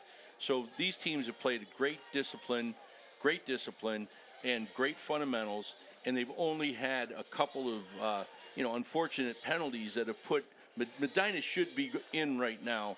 Up to, they should not be in this situation. But again, we're seeing really well-disciplined, well-coached kids, and a really great matchup between these two head coaches and their staffs. Well, Kurt Fisher said for Falconer that penalties have been a problem all year long. We saw the encroachment penalties on the defensive side, but right now the big penalties are by Medina here on this possession, giving Falconer an opportunity to score. Parmentier throws incomplete. Good coverage by Ross on the outside. And it'll be a 3rd down and 8. Well, that's the setup play that you have to do. Watch something with your quarterback, a quarterback throwback, something of that nature. They've set this up where they've gone deep with a toss pitch. No one is honoring the quarterback from Medina, and this would be something that if you watch the quarterback roll away and out to the short side of the field, you might see something of a quarterback throwback here. You saw 5 Taylor Jones, the intended target on that play. It's been backfield, it's been playmaker, it's been by committee all year long for a Falconer team battling injuries, the healthiest they've been, their coaching staff said, since week number 2, and it's paid off so far here in this postseason game. 15 seconds left, opening half. Still a timeout for Falconer, so they don't need to find the end zone or the sideline. 3rd down and 8, big play in this game. Pressure on Roth, and Roth escapes. He looks for the pylon. He gets to the edge. He is in for the touchdown. There is a flag in the backfield. Oh, that's too bad. I hope it's not holding. What a great hustle. Yep, that's what it is. So Roth this time takes the snap as the quarterback. He's played quarterback, running back, receiver this year. And a penalty wipes off what would have been a 14-yard touchdown run for the lead going into the half for Jacob Roth, using that elusive ability and his ability to scramble there, climbing the pocket. Probably also knocks them out of field goal range here with 4 seconds left. So with how long that play took, just a costly penalty. We just said penalties a problem this year for Falconer. Let's see if we can spot it. Well, they bring that pressure up the middle, and you're going to see, a good opportunity for this young man to use his feet. He's been impressive tonight, and boy, that was a great job by him. So they're going to go for it here on offense. Expect this throw going into the end zone. Roth takes a shot, jump ball, a lot of contact, and incomplete. The throw too high. And we go to the half with Medina in front, 14-12, and their defense does come up with a stop here down the stretch, and perhaps those last couple of plays are defense play of the game from the Vinyl Outlet. We'll find out after the game, but this a chess match back and forth here in this opening half, and Medina escapes. Both teams essentially score on the 2 possessions they had time to run their offense for, and both teams look really good here in this postseason game. It should set up for a great second half. Not too many mistakes. They are really trying to control the clock. They did a nice job on that on both sides of the ball. Offensive line has played well. We talk about the top tacklers in Western New York, but the beauty is that we really we seeing just an offensive powerhouse playing. So I think we got the coach down on the sideline. Yeah, we have Eric Valley from Medina, his team with a 14-12 lead here at the half. And Eric, your offense goes 2 for 2. You only get 2 possessions, but you score on both of them. What did you like about your offense? We had the ability to move the ball when we needed to. Obviously, only 2 possessions. They're a very physical team. We were allowed to run the ball, and Preston came up big with a pass when we needed it in that last drive. I love the variations from the first series coach to the second. The misdirection with your big-time running back there. I expect we're going to see more of that going into the third quarter. Yeah, we've gotten this far by feeding Christians, so we're going to continue to do that. Obviously, they've had some success moving the football against your defense. What are some of the adjustments you want to make on that side going into the second half? We have to tweak our interior guys and our outside linebackers and shore up our coverage, but they're a very physical team, and we just got to start to match that. We've been pushing around up to this point. Coach Valley, good luck in the second half. I'm sure you're going to say a couple great things to them and get them back out here and ready, prepared to go. Thank you very much. Eric Valley, head coach of Medina, the 3 seed being pushed here at home on Halloween. 14-12 Mustangs in front here. After a couple of quarters of play, you're watching the law office of William Mattar's Thursday Night Lights presented by the Vinyl Outlets.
There, that was stopped.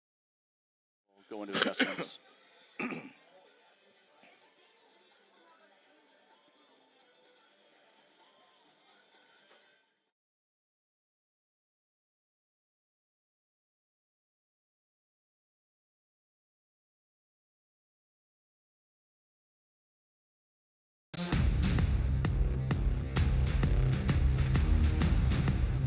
You're watching the UB Bulls Football Halftime Report. UB Bulls Football. Family. Affordable. Fun.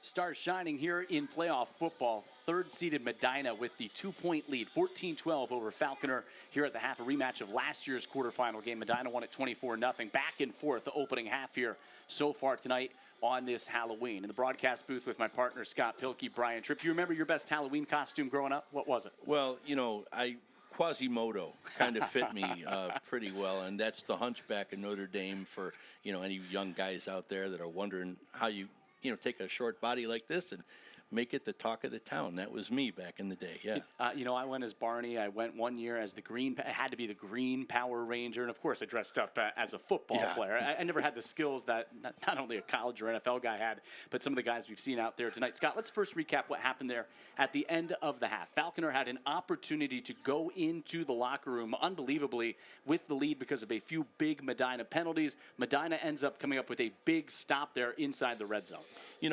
What you're seeing here is just really great fundamental football, only a couple of penalties, but they've been penalties at the most inopportunistic times. And, when you're talking about the discipline of your players, that's what they're really going to be doing in Falconer at this halftime adjustment, is to stay focused. You're only behind 2, and they got to find a way to stop this opening drive from Medina coming out the second half. Yeah, Medina will get the football to start the second half. You see the guys just stretching out, trying to stay loose. It's a warm night, so you're not even bundled up out there for Falconer. But that defense, what adjustments do they have to make against the Medina offense that's 2 for 2, 2 drives, 2 touchdowns? I think that you are seeing some inside slants. I think that to combat the backside or the left side of Medina's line pulling, you've got to slant away. That way you bring more bodies. You bring more bodies to where the ball is going, and it keeps your linebackers to flow with the running back.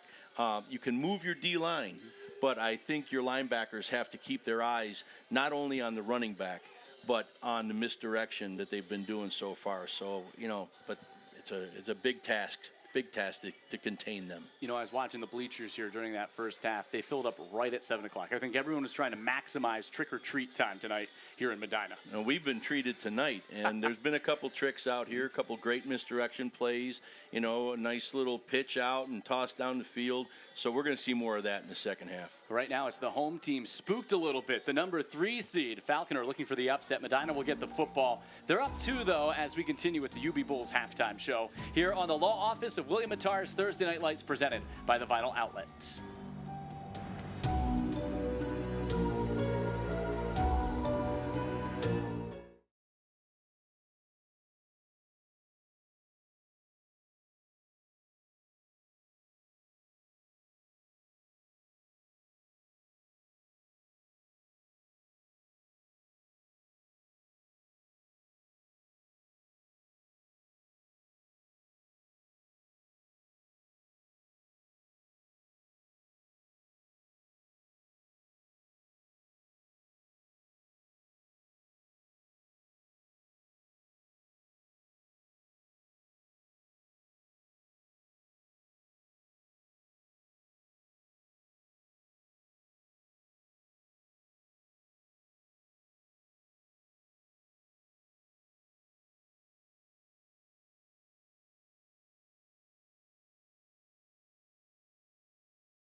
You're watching the UB Bulls Football Halftime Report. UB Bulls Football. Family. Affordable. Fun.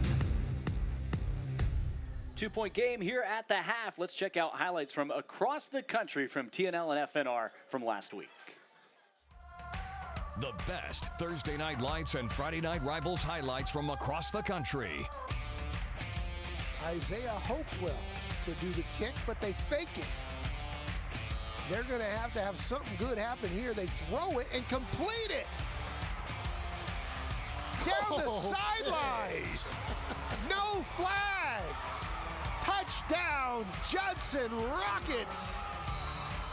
Holy cow, look at the Judson sideline. They are going nuts. Don, I'm watching this play going. I'm going, come on, H.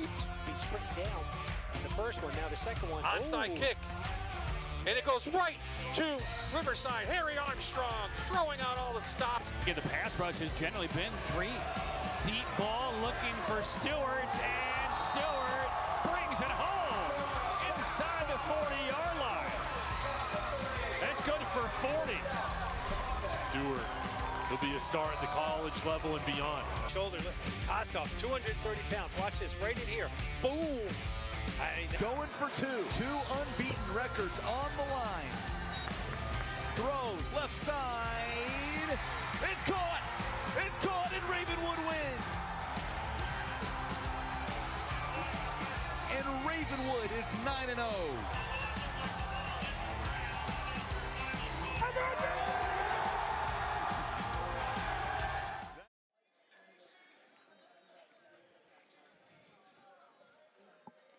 2-point game here at the half. Falconer will kick it off, and Medina with the 14-12 lead. Kurt Fisher, an excellent and a longtime head coach for Falconer here in this postseason game, joins us on the field.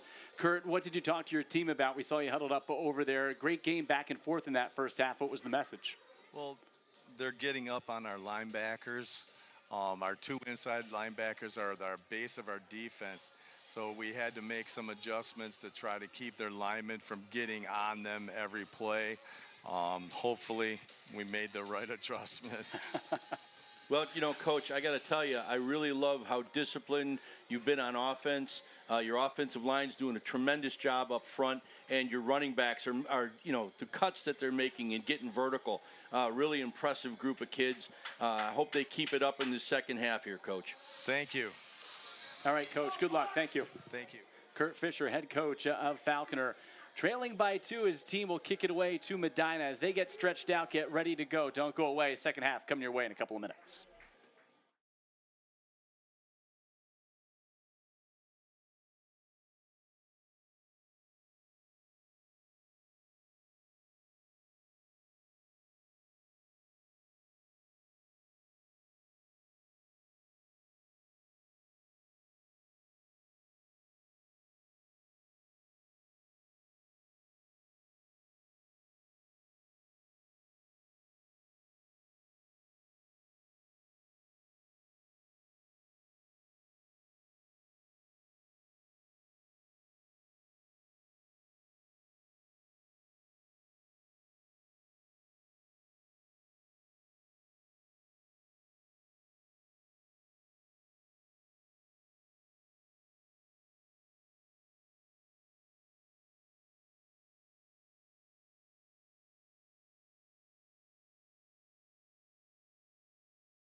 You're watching the UB Bulls Football Halftime Report. UB Bulls Football. Family. Affordable. Fun. Medina up by 2. How did we get there? Let's take a look back at our first half highlights from this game. And it was a game dominated by offense. Falconer on the opening possession, a 15-play, 80-yard drive. Converted on a 4th down, then Jacob Roth took it in from 1 yard out. A 6-0 lead for Falconer. Then the opening possession for Medina, and Moss capping a drive in which he had 62 rushing yards with a 10-yard rushing touchdown, 7-6 lead. That was a 10-play, 77-yard drive. Then the trick play on a 1st and 25 because of a penalty. Roger Markham made the big catch from Roth, and this time Markham barrels into the end zone. A 12-7 game after his 6-yard touchdown run. That was an 11-play, 66-yard drive. Obviously an opening half to remember for Christian Moss. He sets up what was the go-ahead score. Woodworth into the back of the end zone for Fletcher, and Medina takes the lead 13-7 or 13-6, and a couple of missed PAT attempts. Once a kick, once a throw, and the 2-point conversion no good. So that's why our score sits at 14-12 in favor of Medina here at the half. We'll have the second half kickoff when we return here on TNL.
Medina, the 3 seed, will get the football to start this second half. That's a Costanzo's kickoff, and it is Medina here on the return, and an explosive return by Gerald Neely out to the 44-yard line. We talked about special teams being a factor, a missed PAT, a missed 2-point conversion for Falconer. That's the reason they're down 14-12, looking to pull the upset here as we take a look at our first half stats. Good field position for Medina, and an offense that hasn't been stopped so far. 147 yards on 2 possessions. Falconer went right down the field, but was stopped inside the red zone on their last drive. You can see some crucial penalties, but a pretty even opening 24 minutes of play. Yeah, just great stuff on both sides of the ball. Let's see what kind of adjustments they make here coming into the third series for each team. Christian Moss will be important to contain. 11 carries, 84 yards, and a touchdown. Has been held under 100 yards just 1 time this season. He's gone over 200 yards 4 times on the year. But we saw different playmakers getting involved in that second drive for Medina. Jason Wills carries this time, but he is dropped by Markham after a 2-yard gain. They carried over that last little misdirection where you had Moss going out to your left and that, that run underneath on the right. Nice adjustment when you saw the slant to the boundary side, which I think is going to be your adjustment for the second half that Falconer made at halftime. I think that's what you just saw Coach do. Kurt Fisher told us about those changes on defense to slow down this Medina offense, an offense that gets the defense to move early again on this play. It is an offense that's scored 43 points per game this year. Encroachment. And you can't help them with all of the penalties that are starting to add up here for the Herd. Yeah, it's those little ones. But again, you got to give the credit to Coach Valley and his staff. He's changing up the cadence. He's changing up the look. And that's how he's staying one step ahead right now. And it's the little things, like not missing an extra point, that is the difference in the ball game right now. 5 straight games for Medina, Scott, with more than 300 rushing yards to end the season. Obviously limited possessions here, so the numbers may be negated a bit by that. This is just their 3rd possession of the game. But what would have been a second and long is a second and short, and Christian Moss carries for the first time here in our second half, and he picks up where he left off, 6 yards and a first down. That first down is brought to you by Interstate Batteries. Well, you're getting Markham and Moss. It's appropriate it's appropriate on Halloween when you're talking about the M&Ms. We're getting fed this stuff all night long, and that's the best candy of the night right there, Markham and Moss. And I love what they're doing here. You're starting to see this. Look how competitive this is. Every single thing that these guys are doing, they know that this is going to come down to the very last minute of the game. Well, for David Markham, his career on the line for Falconer tonight. He is a senior for Medina. A young team, 6 seniors on this year's team. They've won their division championship the last 5 years. They're looking to cap this remarkable season with a Section 6 Class C championship, this quarterfinal matchup, the 3-6 matchup, and another stoppage here prior to this play. And our officials are going to get together. Tim Lebansky is our referee tonight. He's going to call his entire crew together here. As it looked like there was some movement along the line of scrimmage, but who moved first? That ball. This time it goes against the Medina offense.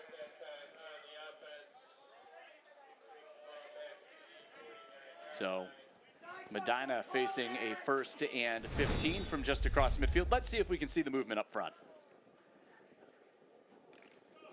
We got a little right guard movement, but again, this is something that you've got to stay. You can work on both sides of the ball. You got to know what the snap count is. That's basic.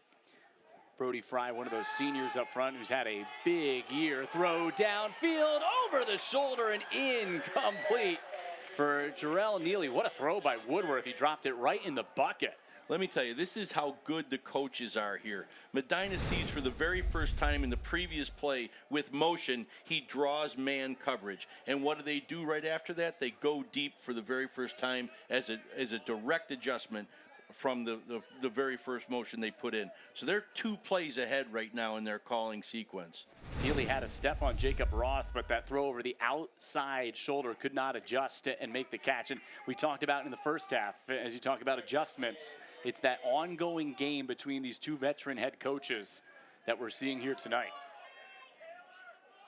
Now a second down and 15 from the 49. Christian Moss, and Moss spins, stays on his feet. So hard to bring down on first contact, 7 yards. And he cuts what was a second and 15 and a half. Again, Medina's up front. They're getting great push up the middle of the line of scrimmage. Great block down, pulling the backside left. They're not changing their line. They're not changing their line blocking schemes, and they're just letting Moss do what he does best: read the blocks in front of him. Woodworth gets his call from the sideline, comes back in, the sophomore quarterback who was very efficient, not called upon often in that opening half. Did have the go-ahead touchdown pass to Fletcher to make it a 14-12 game. This is just the third possession, again, of the game for 7-1 Medina during the regular season. The 3 seed winning their division championship. Woodworth on the keeper. A big hole and down inside the 30-yard line. Woodworth gains 18 and another Interstate Batteries first down. The seas parted for him. Yeah, I was wondering who was going to take advantage of who's not covering the quarterback first, and it was Medina. A really nice job on the Q power here. You've seen 3 or 4 people get the football in addition to Moss, but this is all stemming from Moss's game, and he is the most dominant player on the field right now. You can see 59, Brody Fry, opening the hole once again for Woodworth. If Medina scores here, they can make it a 2-score game. Throw to Gerald Neely, and Neely makes the catch, and he's hauled down at the 16, a dozen yards on that first down play, and another Interstate Batteries first down. There's a banged-up member of the herd down on the field. Charlie Reichenbach, the senior linebacker's banged up. And as they tend to him, we're going to step aside. 14-12, Medina in front and looking to add to a 2-point lead. 8:20 to go, third quarter. Here on the law office of William Mattar's Thursday Night Lights, presented by the Vinyl Outlet.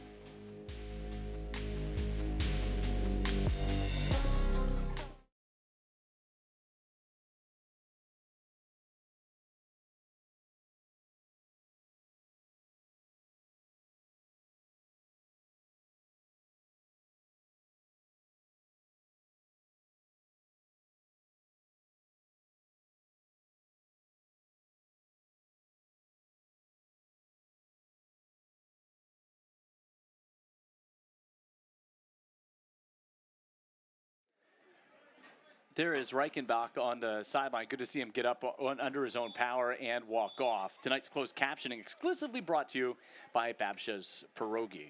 Looks like he may be out for just one play here, then we'll come back in. Linebacker group, and a game here where you have teams with these long, sustained drives. It really wears on a defense. Yeah, especially when you have so many of these guys playing both ways. You know, this is true 60-minute man football. And Medina is really pushing them by giving them a couple vertical stretch plays out here, some motion, quarterback run. These guys have their eyes fixed on Moss, and that means everybody else is a step behind. And I'll tell you, Medina's doing an amazing job tonight of their play calling here coming into the second half. With that last completion, Woodworth 5 for 8 tonight, looks to go to the air again here, keeps it himself and slides. There's contact. We'll see if that draws a flag. Down inside the 15-yard line, it's where he starts the slide, so they'll mark it at the 14, a 4-yard gain, and we've seen him use his legs a couple of times now to the advantage of the offense. Yeah, he's just got to learn how not to go head first. You know, when you dive forward like that, if somebody leaves their feet, you're in trouble. But no, I'm sorry, I saw it differently. That young man, number 69, who again is one of the M&Ms, he did a nice job avoiding further collision. So that's just a good job by both sides of the ball there. Medina with a second down and 7 inside the Just Pizza delivery zone.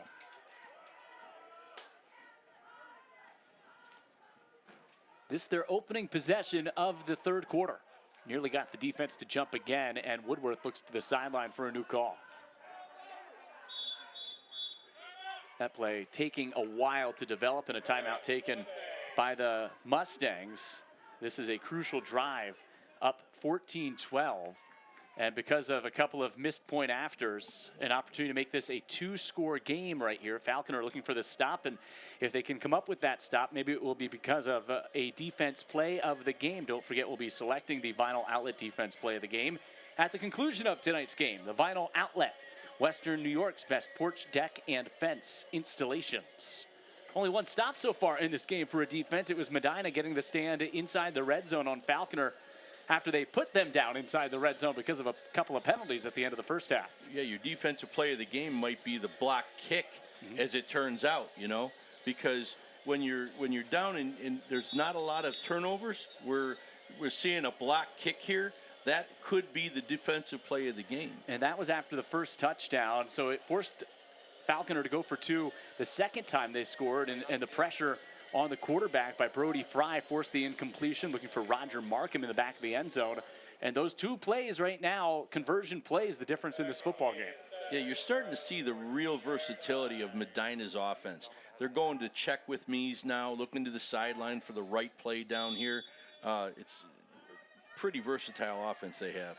Hey, it's interesting here, too. Medina has not played really any close games this year. Their only loss was against Newfane back in week number 2. Christian Moss goes over the 100-yard mark as he gets to the edge and gets near another first down. It will depend on the spot. And it looks like they are going to award him with a first down, brought to you by Interstate Batteries.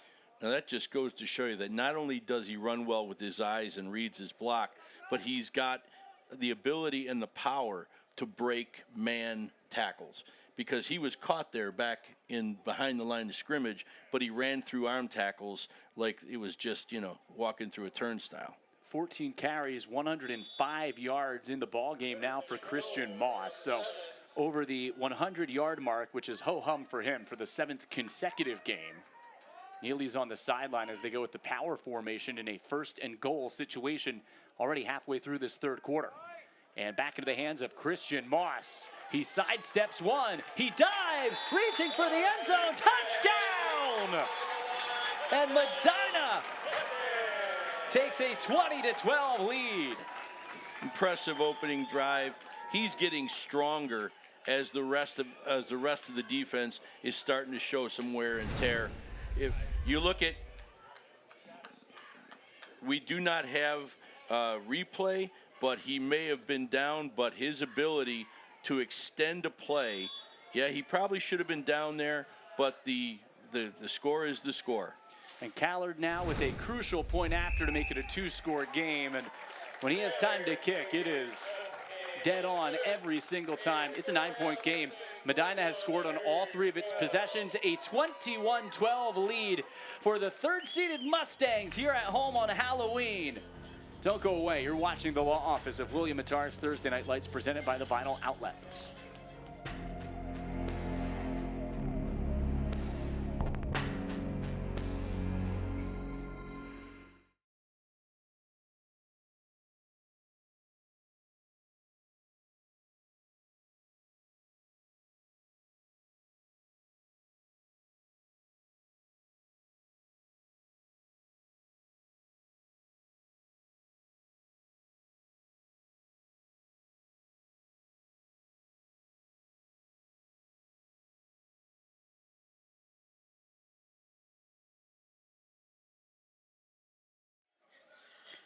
We'd like to thank Avanti Pizza and Wood-Fired Kitchen for providing food for our crew here tonight. Our outstanding Thursday Night Lights crew doing a great job here in Section 6 in Western New York all year long.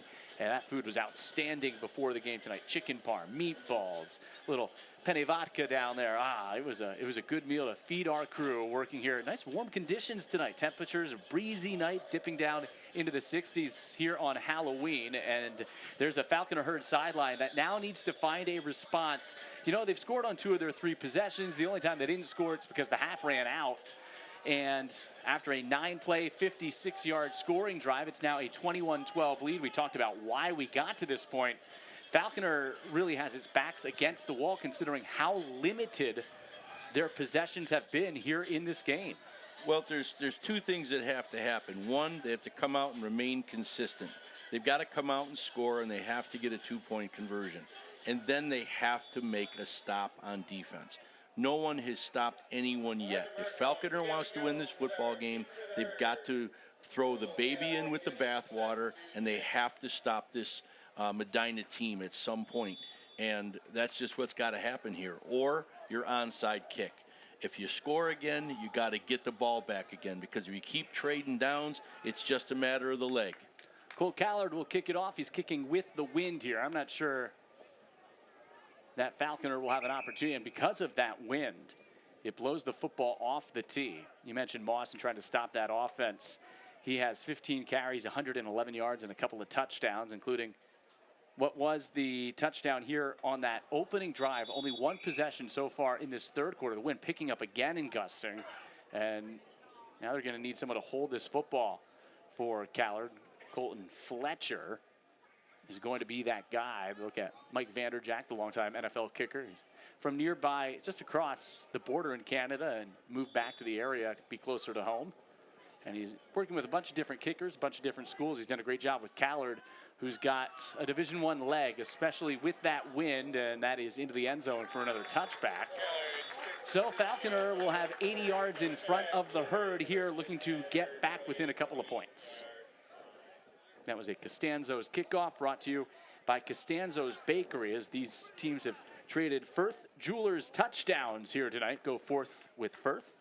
It's been fun all year long, Scott, with you up here in the booth. This is our last Thursday night lights game of the year here in a quarterfinal game. What more could you ask for? It's the postseason, and it's felt like a postseason game tonight. Well, it started out great weather when we got here, and it's finishing up a beautiful night in Buffalo, New York, and surrounding areas. We have had some tremendous games out here. This has probably been the most entertaining and the most physical. Great running backs, great defenses. Yeah, you are a top pro, bro. And great action between these backs tonight. Roth now this time lines up as the quarterback. We've seen him in that spot a couple of times tonight. Takes it straight ahead, and Roth runs into Moss and a couple of others. He's going to be stacked up at the 29 after a 9-yard pickup. I mean, you've got two great backs, and you can call Roth whatever you want, but Roth and Moss going head-to-head here tonight. Yeah, and, you know, we talked about how the quarterback has kind of remained uncovered or unaccounted for at times because of the great running backs that they've had, and you're starting to see both of these coaches are on the same page for their adjustments. And I think what it just comes down to is the skill position is a little bit better for Medina, and, you know, I just don't think you have as many horses on the Falconer side, but it does not take away from the quality of play of both teams tonight. So Max Parmentier starts this half on the sideline with Ross. It just gives you a numbers advantage with Roth now taking the direct snaps in the backfield and really running the football. Roger Markham swings to the edge. He has a first down, plants the foot, chugs upfield, and is thrown down across the 45-yard line. Give him 17 yards on that play, and it's good, of course, for an Interstate Batteries first down. What a run. And when we talk about chess, you take your best running back and now you put him at quarterback, kind of giving you the same misdirection that you have with Moss. Because now you got to worry about the quarterback where you maybe not have had to do that previously. Just a bunch of different things to account for and prepare for a defense here during the game and leading into tonight's postseason contest. And I'll tell you, you mentioned playmakers, maybe the edge for Medina to this point. If Falconer can go down and make this a one-score game, all it takes is one play either way, one critical mistake. Good run by Roth up the middle. There is the mistake. Right on cue, Moss recovers the fumble, and Medina has the game's first turnover. And that's what we were saying. It had to go Falconer's way, though. It had to go Falconer's way. This game could be blown up here after that turnover. Already a two-score lead at 9 points in an offense that has not been stopped tonight because of number 2. And Medina now will get it back. Here is the fumble. You know, a great play. He reads up front. You know, I can't say enough about this young man. But then the strip, just really good football we have in here played. And that's the first real physical mistake we've seen Falconer make tonight. Trying to see if someone knocked it out there. It looked like it just maybe slipped out of the hands of the quarterback and ball carrier Roth. Moss, physical run out near midfield, give him 7 yards. You know, looking at it, maybe Carter Woodworth poked his hand in there, the senior linebacker, but that really puts Medina in the driver's seat now here with under 4:30 to play in the third. One, you're going to see them huddle up. You're going to see them keep the ball in play, because where both of these teams know with this kind of control running the football, the clock is their friend. And they're going to run this down. We've watched 8-minute play, 8-minute drives. So a 4-minute drive here is nothing. There has been no touchdown drive tonight shorter than 9 plays. Medina has scored on each of its first 3 possessions of the game. They have the ball for the second time in the second half. Little stutter step. And 5.5 more for Christian Moss, and another first down brought to you by Interstate Batteries. See, it's when you can start to see the lethargic nature of the defenders that are in pursuit.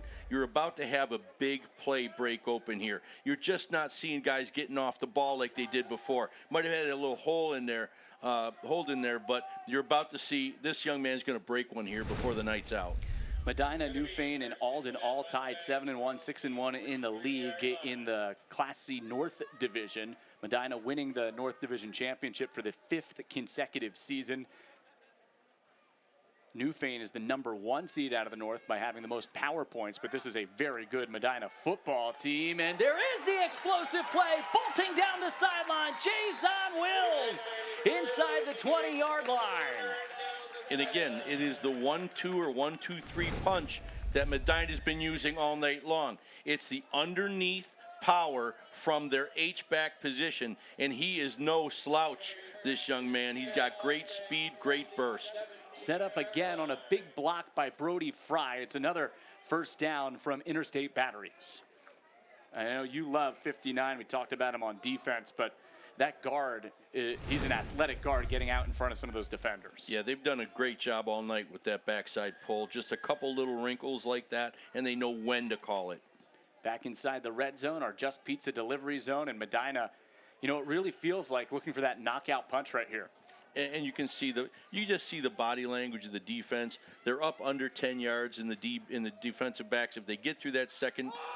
Ball on the ground, Moss in eternity. It just knuckles down there, and he's able to jump back on it because there was no pressure and no penetration by the Herd defense. And Medina puts it on the turf for the first time tonight, but #2 recovers another fumble, this time of his own. This has been a heavyweight fight so far between the offense and defensive lines. Great running backs, good adjustments with the quarterback. This play all day long, you get Brody out there, fullback up inside, and it just, sure-handed Moss. Mm-hmm. He looked like he had a little moss on his hands that time, a little slip there. Maybe it was the grease of a Reese's cup or two here on Halloween. M&M's, he's, melting your mouth, not in your hands. But no, they're playing so well on both sides of the ball. That's the first time that we've seen that kind of physical mistake. Falconer uses, I believe, a timeout here. You know what? There's a player down on the field for Falconer. And they are tending to Anthony Wood, senior defensive end. Well, no gain on that play. Hopefully Wood's okay. You can see the concern of his teammates. Over on the Herd sideline, regardless of how this ends for the Herd here tonight, a team that's battled injuries all year long, they're trying to lay the foundation for their program. This is the group I think Kurt Fisher thought he had all year, just never had the opportunity to see because they haven't been healthy this season. Yeah, well, Medina's peaking at the right time. I mean, they're not making the physical mistakes. They're not making the physical mistakes. They're making great adjustments, and they're staying way ahead of the defense. That is just kind of getting a little bit more banged up as we see because they're getting hit in the secondary. No one's making tackles at the line of scrimmage, so the smaller bodies are taking some good shots here. I hope that young man's okay. Wood helped off the field to the Falconer sideline. And you can sense that wear and tear, and Medina physical, line of scrimmage, just controlling it here. After the failed exchange in the recovery by Moss, it's a 2nd down and 10. So let's see if Falconer can build off of that. Little handoff inside on the motion for Fletcher, and Fletcher spins. Maybe a face mask helped bring him down as you see the penalty. And David Markham arguing the call. And came in from behind the line of scrimmage. Colton Fletcher already had a touchdown catch here tonight. 5 yards. So a 5-yard variety. But again, you had a stop because of the fumble on 1st and 10, a 2nd and 10, only a short gain, if maybe a yard, but now this gives them a free 5 yards. Yeah, he just grazed the face mask, but, you know, Markham, I got to tell you, they list him here as 5'9", 175 pounds. He plays like he's about 210 pounds. Very physical kid. I would love to live a day in the Markham house. Zach, David, Roger, everything that they can do. Fletcher on the end around, and he runs into, guess who? Oh, man. Oh, he's all over the place. Can you imagine the food bill in that house? You know, they're definitely out, you know, living room, wrestling match, yard, how many broken bones, bloody noses, stitches needed through the years with those 3. Parents just sit back and go, what are we going to do about it? You know? You can just tell they're great players. They're leaders. They are. They really are. And to have 3 members of the same family on here playing as hard as they do on both sides of the ball, you can tell hats off to their parents. There's Zach Markham right there. And, well, a 5-yard loss and a 3rd down and 10 for the Medina offense. Under a minute to play here in this 3rd quarter. And trouble with the snap picked up by Woodworth. Tries to elude the rush, buys time, flings it end zone, and intercepted at the goal line. And it is picked off by Roger Markham at the goal line, and it is a touchback on the play. And perhaps that tonight's Vinyl Outlet defense play of the game, and a big pick for Falconer. And that's what we talked about. Falconer needed to get a big play out of that, you know, and this could be something for Falconer. If they take it down, you know, own the 4th quarter here going in, a little onside kick, they got an opportunity to come back and win this football game. Great job. When they're on the ropes, look at them. So big back-to-back plays by Roger Markham and his twin brother David. Just a nice rollout. I think they're asking him to do a little bit too much with the kind of players that they have. We haven't seen Moss really in this series. I think it's important to stay ahead of the team you're playing against, but at the same time, what got you here was handing the ball off to Moss. Everything else, all your adjustments, but Moss has not been your primary in the last couple plays of the drive.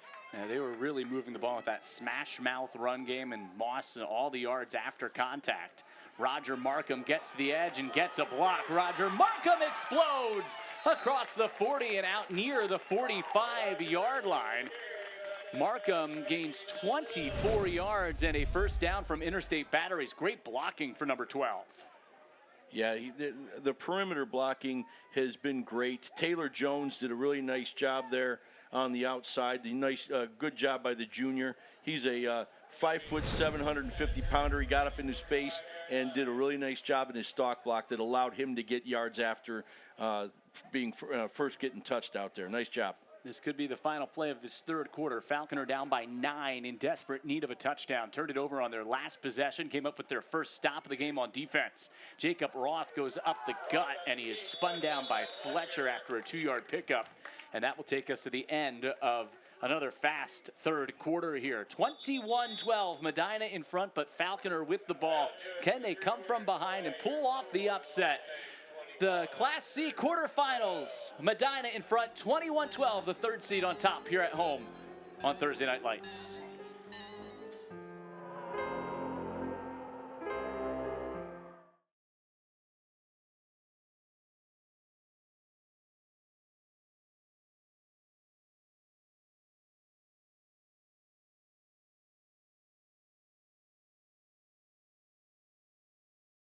Because they had to have it. Yeah, the defense, the fumble recovery, he dropped. Although if Falconer loses, I don't know that you want to take one from the losing team. That would be the only thing. Okay, cool.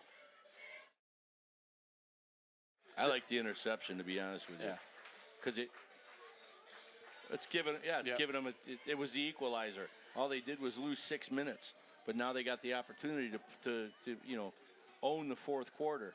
If they do this and an onside kick. Yeah. This would be, the great story would be that they score, get an onside kick, and then be able to score again. And that way there's one special team play could offset the leg of the other dude.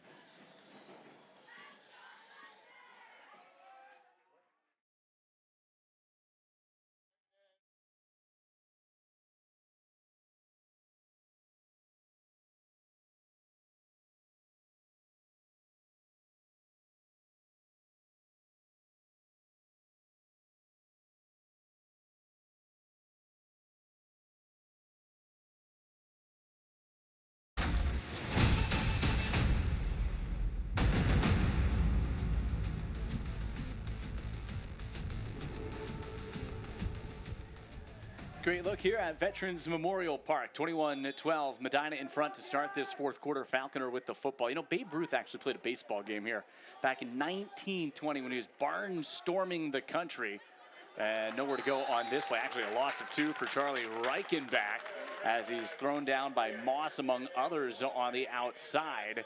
And a must-score drive for Falconer. But the Babe played here at this part. There's a lot of history here at this facility. Well, they say you're supposed to see his ghost. Well, you know, I don't know about that tonight, but this has been a real great evening, and we've seen a lot of great things tonight. Ghosts, I can avoid that. I don't have a problem with not seeing one of those tonight. You may have some trouble, though. You know, it's Halloween. I saw some trick-or-treaters walking by the streets just outside. They might have some trouble because I'm kind of hungry. Wind is picking up here on a 3rd down and 10, and Roth gives it to Markham. Markham able to get the edge again, is walloped going out of bounds by Fletcher.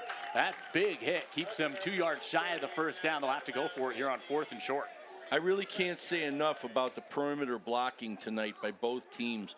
Really just very dedicated. We've watched some games in the last couple of weeks where a lot of the perimeter blocking has resulted in big-time holding plays. You haven't seen that on the outside, on the edge tonight on either team. Great discipline by the wide receivers coach. Watch this. As this young guy comes out, now this is just a great all-around hit. Nice job knocking him out of bounds. Gives him a great opportunity here. I think they're going to get this. They haven't been stopped for less than 2 yards a carry. Only need 1 yard on this play. Must get to the 45-yard line. Number 7. Yeah, you got to think it's Roth going right up the gut. Fakes it to Markham. He's in trouble, and Roth goes down in the backfield. Fletcher is there, and another stop for this Medina defense. Fletcher's been a little bit of a dynamite here in the second half. And right there, a game-changing stop. That may be our final outlet defense play of the game. And there you say, 5'8", 155. He's playing way bigger than that. And a lot of these guys are tonight. But you look at the physicality. We don't want to see anybody on the ground. But you're talking about Falconer has dealt with injury all year long. And they're playing both sides of the ball. I hope this young man gets up and walks off. Yeah, there's a player down at midfield, and while they tend to him, we're going to take a timeout and step aside. 21-12, Medina in front. They have the ball back when we come back here early 4th quarter.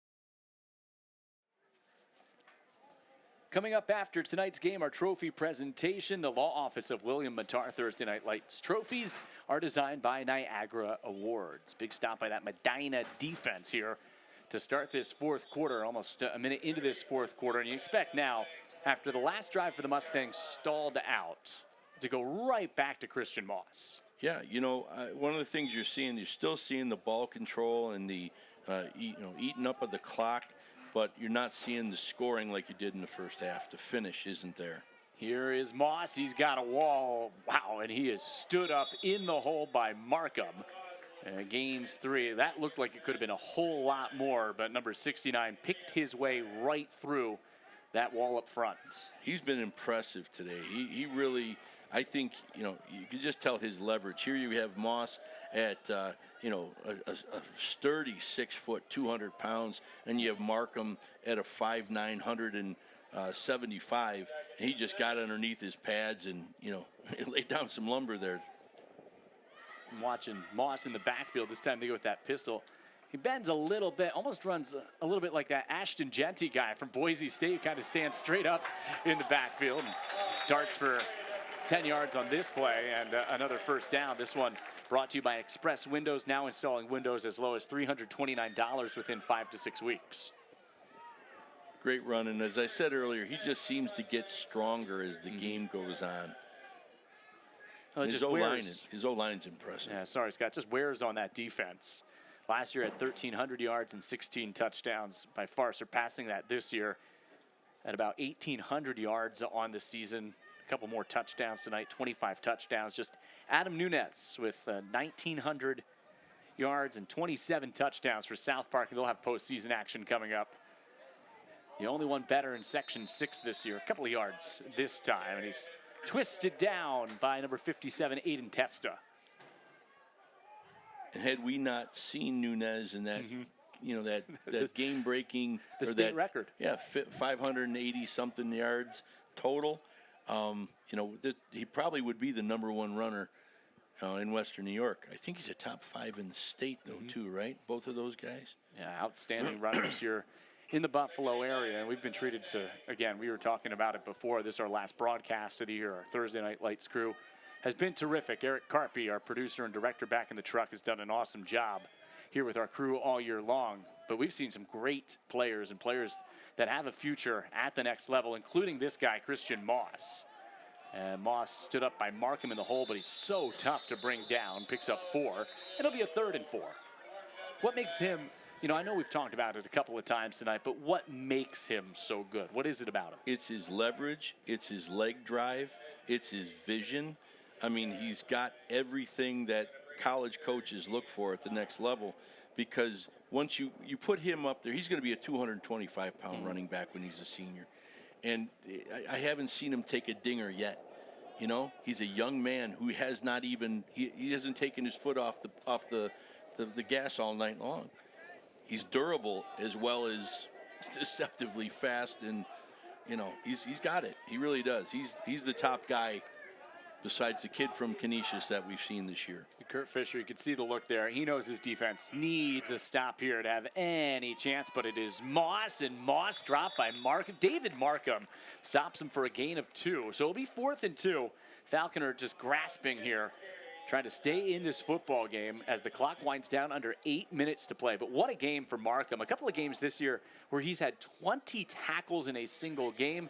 And I'll tell you what, he is racking them up here tonight. Well, we talked about number 59. Brody Fry is the guy that was going to be making, the big impact here at linebacker. He's had a bigger impact on the O-line today. But number 69, who's 30 pounds lighter than the big guy, he's playing like he's 215 pounds. Well, he needs to stop his defense. Needs to stop here on a 4th down and 3. Let's see if they go right back to Moss. They show blitz, movement up front, and Falconer with Reichenbach lining up over the center. Caused some movement for that Medina offense. So what was a 4th and 3, a short 3, and probably the entire playbook at your disposal, now a decision to make here on a 4th and 8 with 7:10 to play. It's a 2-score game, 21-12, but the slimmest of margins of being a 2-score game. Kicking into the wind here, it looks like they'll stick with the offense and not summon Cole Callard, who's an excellent punter as well. He just hasn't had to punt a lot this year. Right. They're not going to bring him on. You could elect to do a little pooch kick. Not sure if that's in the arsenal for Preston Woodworth. They could put it away essentially with another first down, though, the way they're controlling the clock. Woodworth screen to Moss, and Moss has a couple of blockers. Plants his foot and darts for a first down inside the 25-yard line. 13 yards, and you can see from the body language for some of those Mustangs, they know how big that play is as we wind down on 6:30 to play. Yeah, Frankie Stevens, number 70 tonight, the junior, gets out there. He leads it. does a really nice job. They've been doing great work all night long. Gets out, just, doesn't get his hands on anybody, but the fact that they're out there and then your running back has a two-way go, it's a tremendous job by those guys. Nice screenplay. Yeah, that play has been their bread and butter when they've needed the passing game tonight against a very aggressive Herd defense. Moss does have a couple of touchdown catches this year. He's got good hands as well, the junior running back, one of the best in the area. And for the second straight year, putting up a big game in the quarterfinal against Falconer, runs over and runs through Taylor Jones, who tugs him down after 7 more. Yeah, you're starting to see the replacement guys coming in on the inside, number 55 and number 75, to give their guys a break. The physicality of this game is starting to wear down on Falconer. And David Markham is down on the field right now for the Herd. Never want to see anyone go down, and he's left it all out there on the field tonight as they tend to him. We're going to step aside. Big night for Christian Moss. Medina looking to milk this one away. Under 6 to go, up by 9.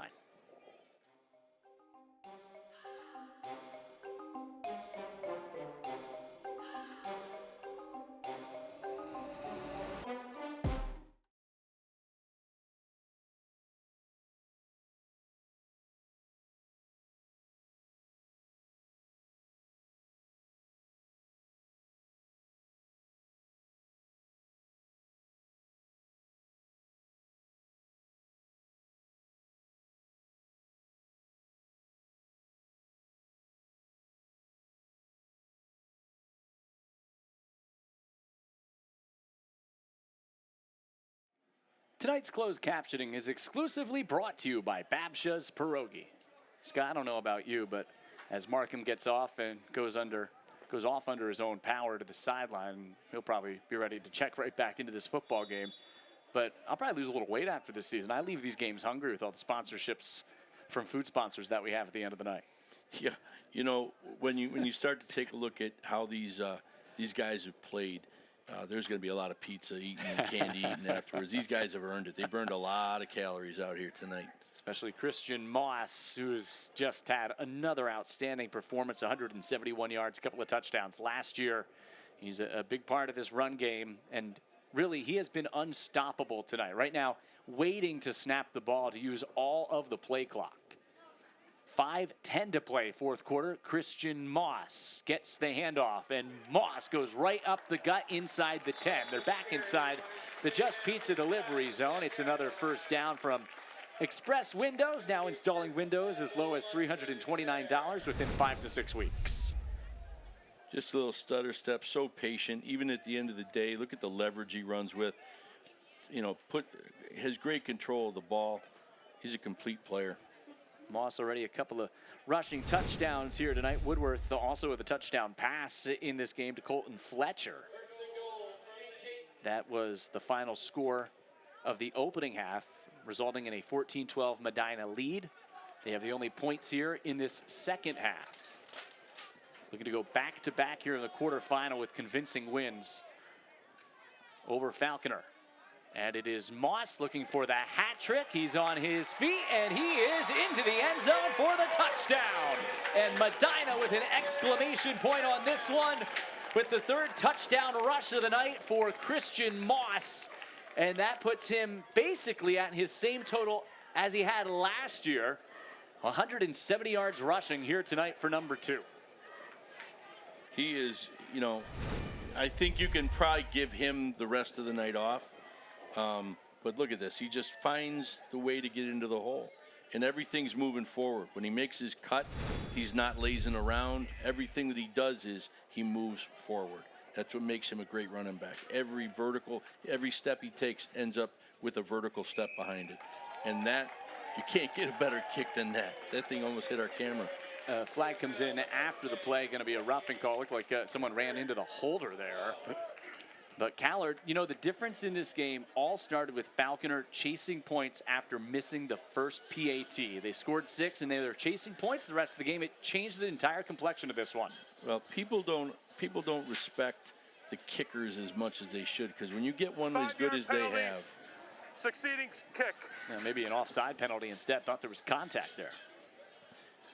Callard will be spotted 5 yards. 5 yards he doesn't need. Right. He doesn't need those. Especially with the wind behind him. Actually, he's kicking into the wind. So Medina up 28-12. Obviously, a lot of spotlight on that potent offense, and Moss here tonight, who has 170 yards and 3 touchdowns. But also that defense coming up with a big stop as we take a look at tonight's Vinyl Outlet defense play of the game. The defense play of the game is brought to you by the Vinyl Outlet. The Vinyl Outlet. Let us transform your home. The Herd clinging to life in this season. Roth to his left, and on a 4th and 1, bottled up and brought down by Colton Fletcher and company on defense. Avian Johnson also in there, and that is tonight's the Vinyl Outlet defense play of the game. And the defense did just enough for Medina in this one. Well, I think that's what you saw. We had a couple things that we were talking about earlier, a fumble recovery or the interception down here that gave the ball back to Falconer. But in the end, the defensive play that they needed to have was the first time they stopped, the Falconer offense from gaining a plus yard, and that's what they did when they needed to do it. Hey, I'll give you, if you want any silver lining, 9 plays, 52 yards, all touchdown drives tonight, 9 plays or more for Medina. In fact, for both teams, I'll give you a little silver lining here. It is still a 16-point game, so it goes from 9 to 16 for Falconer. 4:17 left, feels like desperation mode now, but it is still a 2-score game. Yeah, and again, I'm not saying that things like that can't happen, but the consistency of Falconer right now is got to be. They've got to have the big play. You don't have the luxury of just running the football like they have. They've got to find something that they haven't had or they haven't used pretty much this entire game. So Avian Johnson's had a pretty good game himself there. He makes the tackle on Noah Brandt, and Falconer will start at the 37-yard line. It's been a fun game to watch, hasn't it? Yeah, Avian Johnson. You can tell the emotions are high here in the postseason. A lot of the body language for both teams, the physicality. Seasons on the line, careers on the line for some of these youngsters here tonight. Falconer snapped that 27 straight game losing streak against Southwestern at the end of the regular season with a 27-7 win. They're healthy here tonight. Put up a good fight. Do they have anything left in the tank here as Medina really has taken stranglehold on this game with their physicality and their run game? Moss 170 yards, 3 touchdowns on 26 carries here tonight.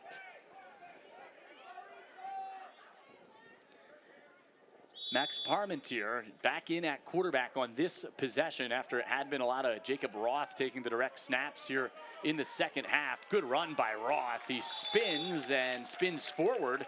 Looks like he has enough for a first down, brought to you by Express Windows, 11 yards, but they'll need plays in chunks right now. He's one of the best players that I've seen. Let's just say one of the toughest players that we've seen this season. What he's meant to this team this year. Yeah. When he hasn't played because of injury, it's been tough for them. And when he has played with the guys around him going out, Markham's missed some games. Parmentier really didn't play quarterback until week number 5.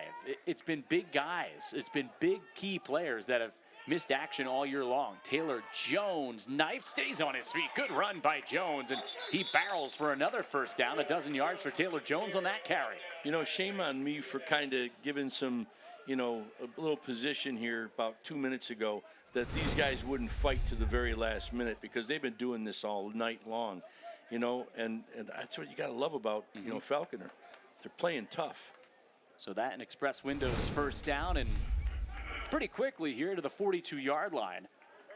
But only 3:13 on the clock for Kurt Fisher and his team.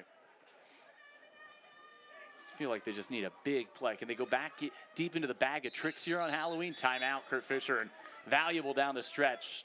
Don't want to utilize a timeout in that spot. Valuable time ticking away on the Herd season. A team that was 4-5 last year, 6-2 this year. So big steps for them this season for Kurt Fisher and his Herd team. But tonight, they've run into a Medina Mustangs team, 7-1, 5th straight North Division championship. And Christian Moss is a big reason why he's tonight's player of the game for us. No doubt about that. Yeah, he just, again, the way he runs is on a different level. You would expect him in some of the bigger programs in the state of Ohio or Pennsylvania. This young man is ahead of the game. And it's not just because he's playing in Class C. This kid can play at any level. And his physicality, I haven't seen him be taken down by one player all game, and his ability to adjust and read the run in front and read the blocks in front of him is a second level. You just look at him, the body lean. Nothing stops him from going forward, and he finishes forward the entire game. 3 touchdowns, 26 carries, 170 yards tonight. Roger Markham in and out of his hands, but there is a flag on the play. May have nullified as Markham peeked upfield trying to adjust and make that catch. Believe this is going against Falconer. A couple of costly, untimely penalties tonight, but overall, pretty clean game as you'd expect here in the postseason. Maybe in Johnson in disbelief. Maybe this isn't going against Falconer. Illegal formation on the offense. It'll remain first down. You could hear one of the coaches say something to Johnson, like, "Hey, like, we got it. What are you arguing about? You're in good shape here with 2:58 left."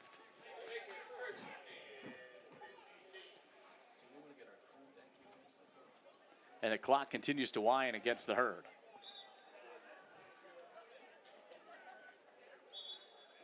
Clock stops again. On the snap. They're running the clock because of the penalty. You won't start it until the snap of the football.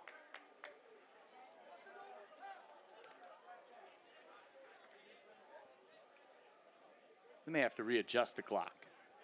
They're going to add about 10 seconds. Mm-hmm. I'm actually going to add 15 seconds to it. Every second so precious here for the Herd. Brian Tripp, Scott Pilkey, so great to be with you and our outstanding crew all year long. Our statistician tonight is our executive producer, Gordon Blaine, feeding us nuggets all night long. Taylor Jones on the misdirection goes inside. Scoots his way for 4 or 5, but again, the Herd going to need some bigger plays here down the stretch. Trailing by 16, still a 2-score game. You know, I made that point earlier, Scott. It did feel like right after their initial touchdown and unable to convert, not only on the point after, but the 2-point conversion, that then set them behind the 8 ball that they're chasing points all night. Yeah, you know, one of the things that you love about watching two teams that have similar game plans is that when you're equally matched as far as physical run type games, it does come down to a quarterback, a running back, or a kicker. And I think that Medina just has a little bit too much horsepower on either side. It doesn't mean that Falconer isn't as tough. Yep. Because they're in a heavyweight fight here, and they're scrappers. And I really love how coach has prepared them, and they're going to fight to the very end. And just got to give these kids a lot of credit for still putting it together here with only 1:52 left to go. Taylor Jones having a nice finish to this game. Number 5 had a couple of rushing touchdowns in week number 2 against Silver Creek.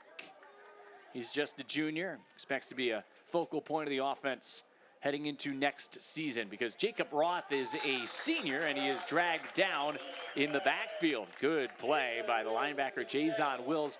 Wills, just a sophomore, has some explosive ability of his own, obviously evident on defense, but also something you can recognize, Scott, with his lead blocking. A lot of the runs for the outstanding back Christian Moss tonight, Wills has been paving the way for.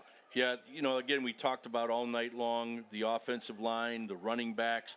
Both sides have played great, especially with the pull game. And, you know, I'm looking forward to being down on the side, giving these guys the trophy. I want to thank you guys for trusting a local guy to come up here and do some color commentary. Thank you, Gordon, for another year.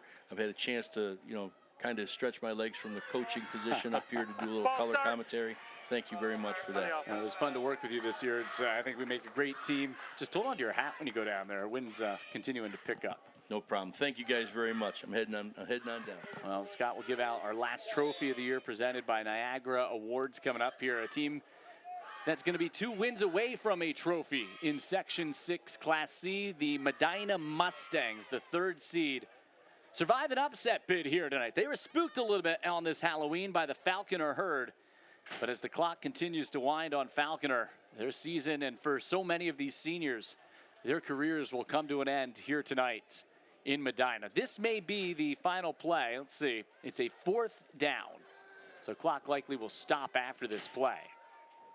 And where do they go? Taylor Jones. And where does Taylor Jones go? Nowhere. Brought down at the line of scrimmage. And that will do it. Medina, Matthew Jacobs, a sophomore, gets the stop. They'll go into the victory formation. And a pretty impressive win for the Mustangs here tonight. Rarely were stopped on offense when they needed to in the second half. They took over defensively. And a well-rounded, dangerous Mustangs team is going to make it back-to-back years with a quarterfinal victory. Although they were pushed a little bit more than last year. Pushed by Falconer here tonight. 28-12 will be the final score.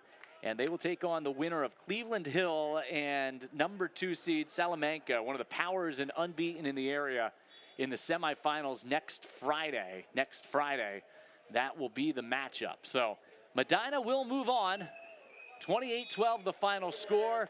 Moss 3 touchdowns, 170 yards. Big game for Brody Fry, paving the way up front. And on the defensive side, Eric Valley and his Mustangs improved to 8-1, and the number 3 seed advances in the Class C Section 6 postseason with a quarterfinal victory, 28-12 here tonight. Preston Woodworth, just a sophomore, dips his toes into the postseason water for the first time with a 28-12 victory. Don't go away. We'll have our trophy presentation as we wrap this thing up post-game when we come back here on the law office of William Mattar's Thursday Night Lights, presented by the Vinyl Outlet.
Medina wins it by a 28-12 final score tonight over Falconer here in the Class C Section 6 quarterfinals tonight. Scott Pilkey is ready to go down on the field with tonight's trophy presentation. All right, Scott, take it away.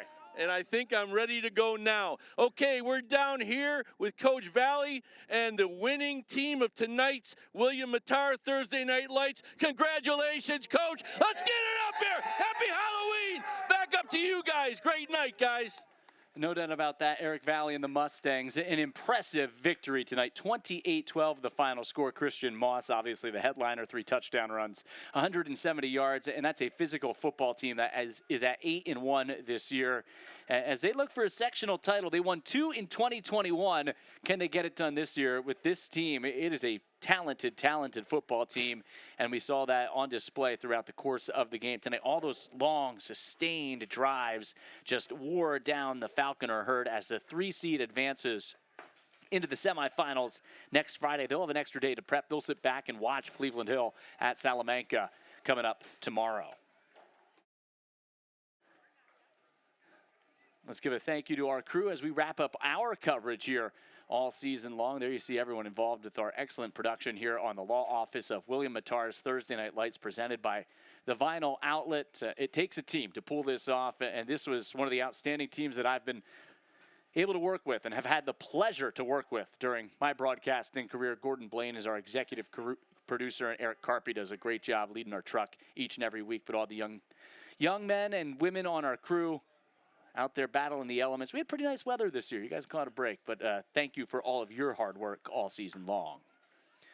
So that's going to do it for us. We end it with a postseason game and a good one at that. 28-12, Medina wins it. They're on to the semifinals, trying to get back to Highmark Stadium this year. Convincing win here over Falconer tonight, pulling away in the second half. 28-12, our final. For Scott Pilkey and our entire outstanding Thursday Night Lights crew, enjoy some Halloween candy now. Thanks for tuning in tonight. I'm Brian Tripp saying so long. This has been the law office of William Mattar's Thursday Night Lights, presented by the Vinyl Outlet.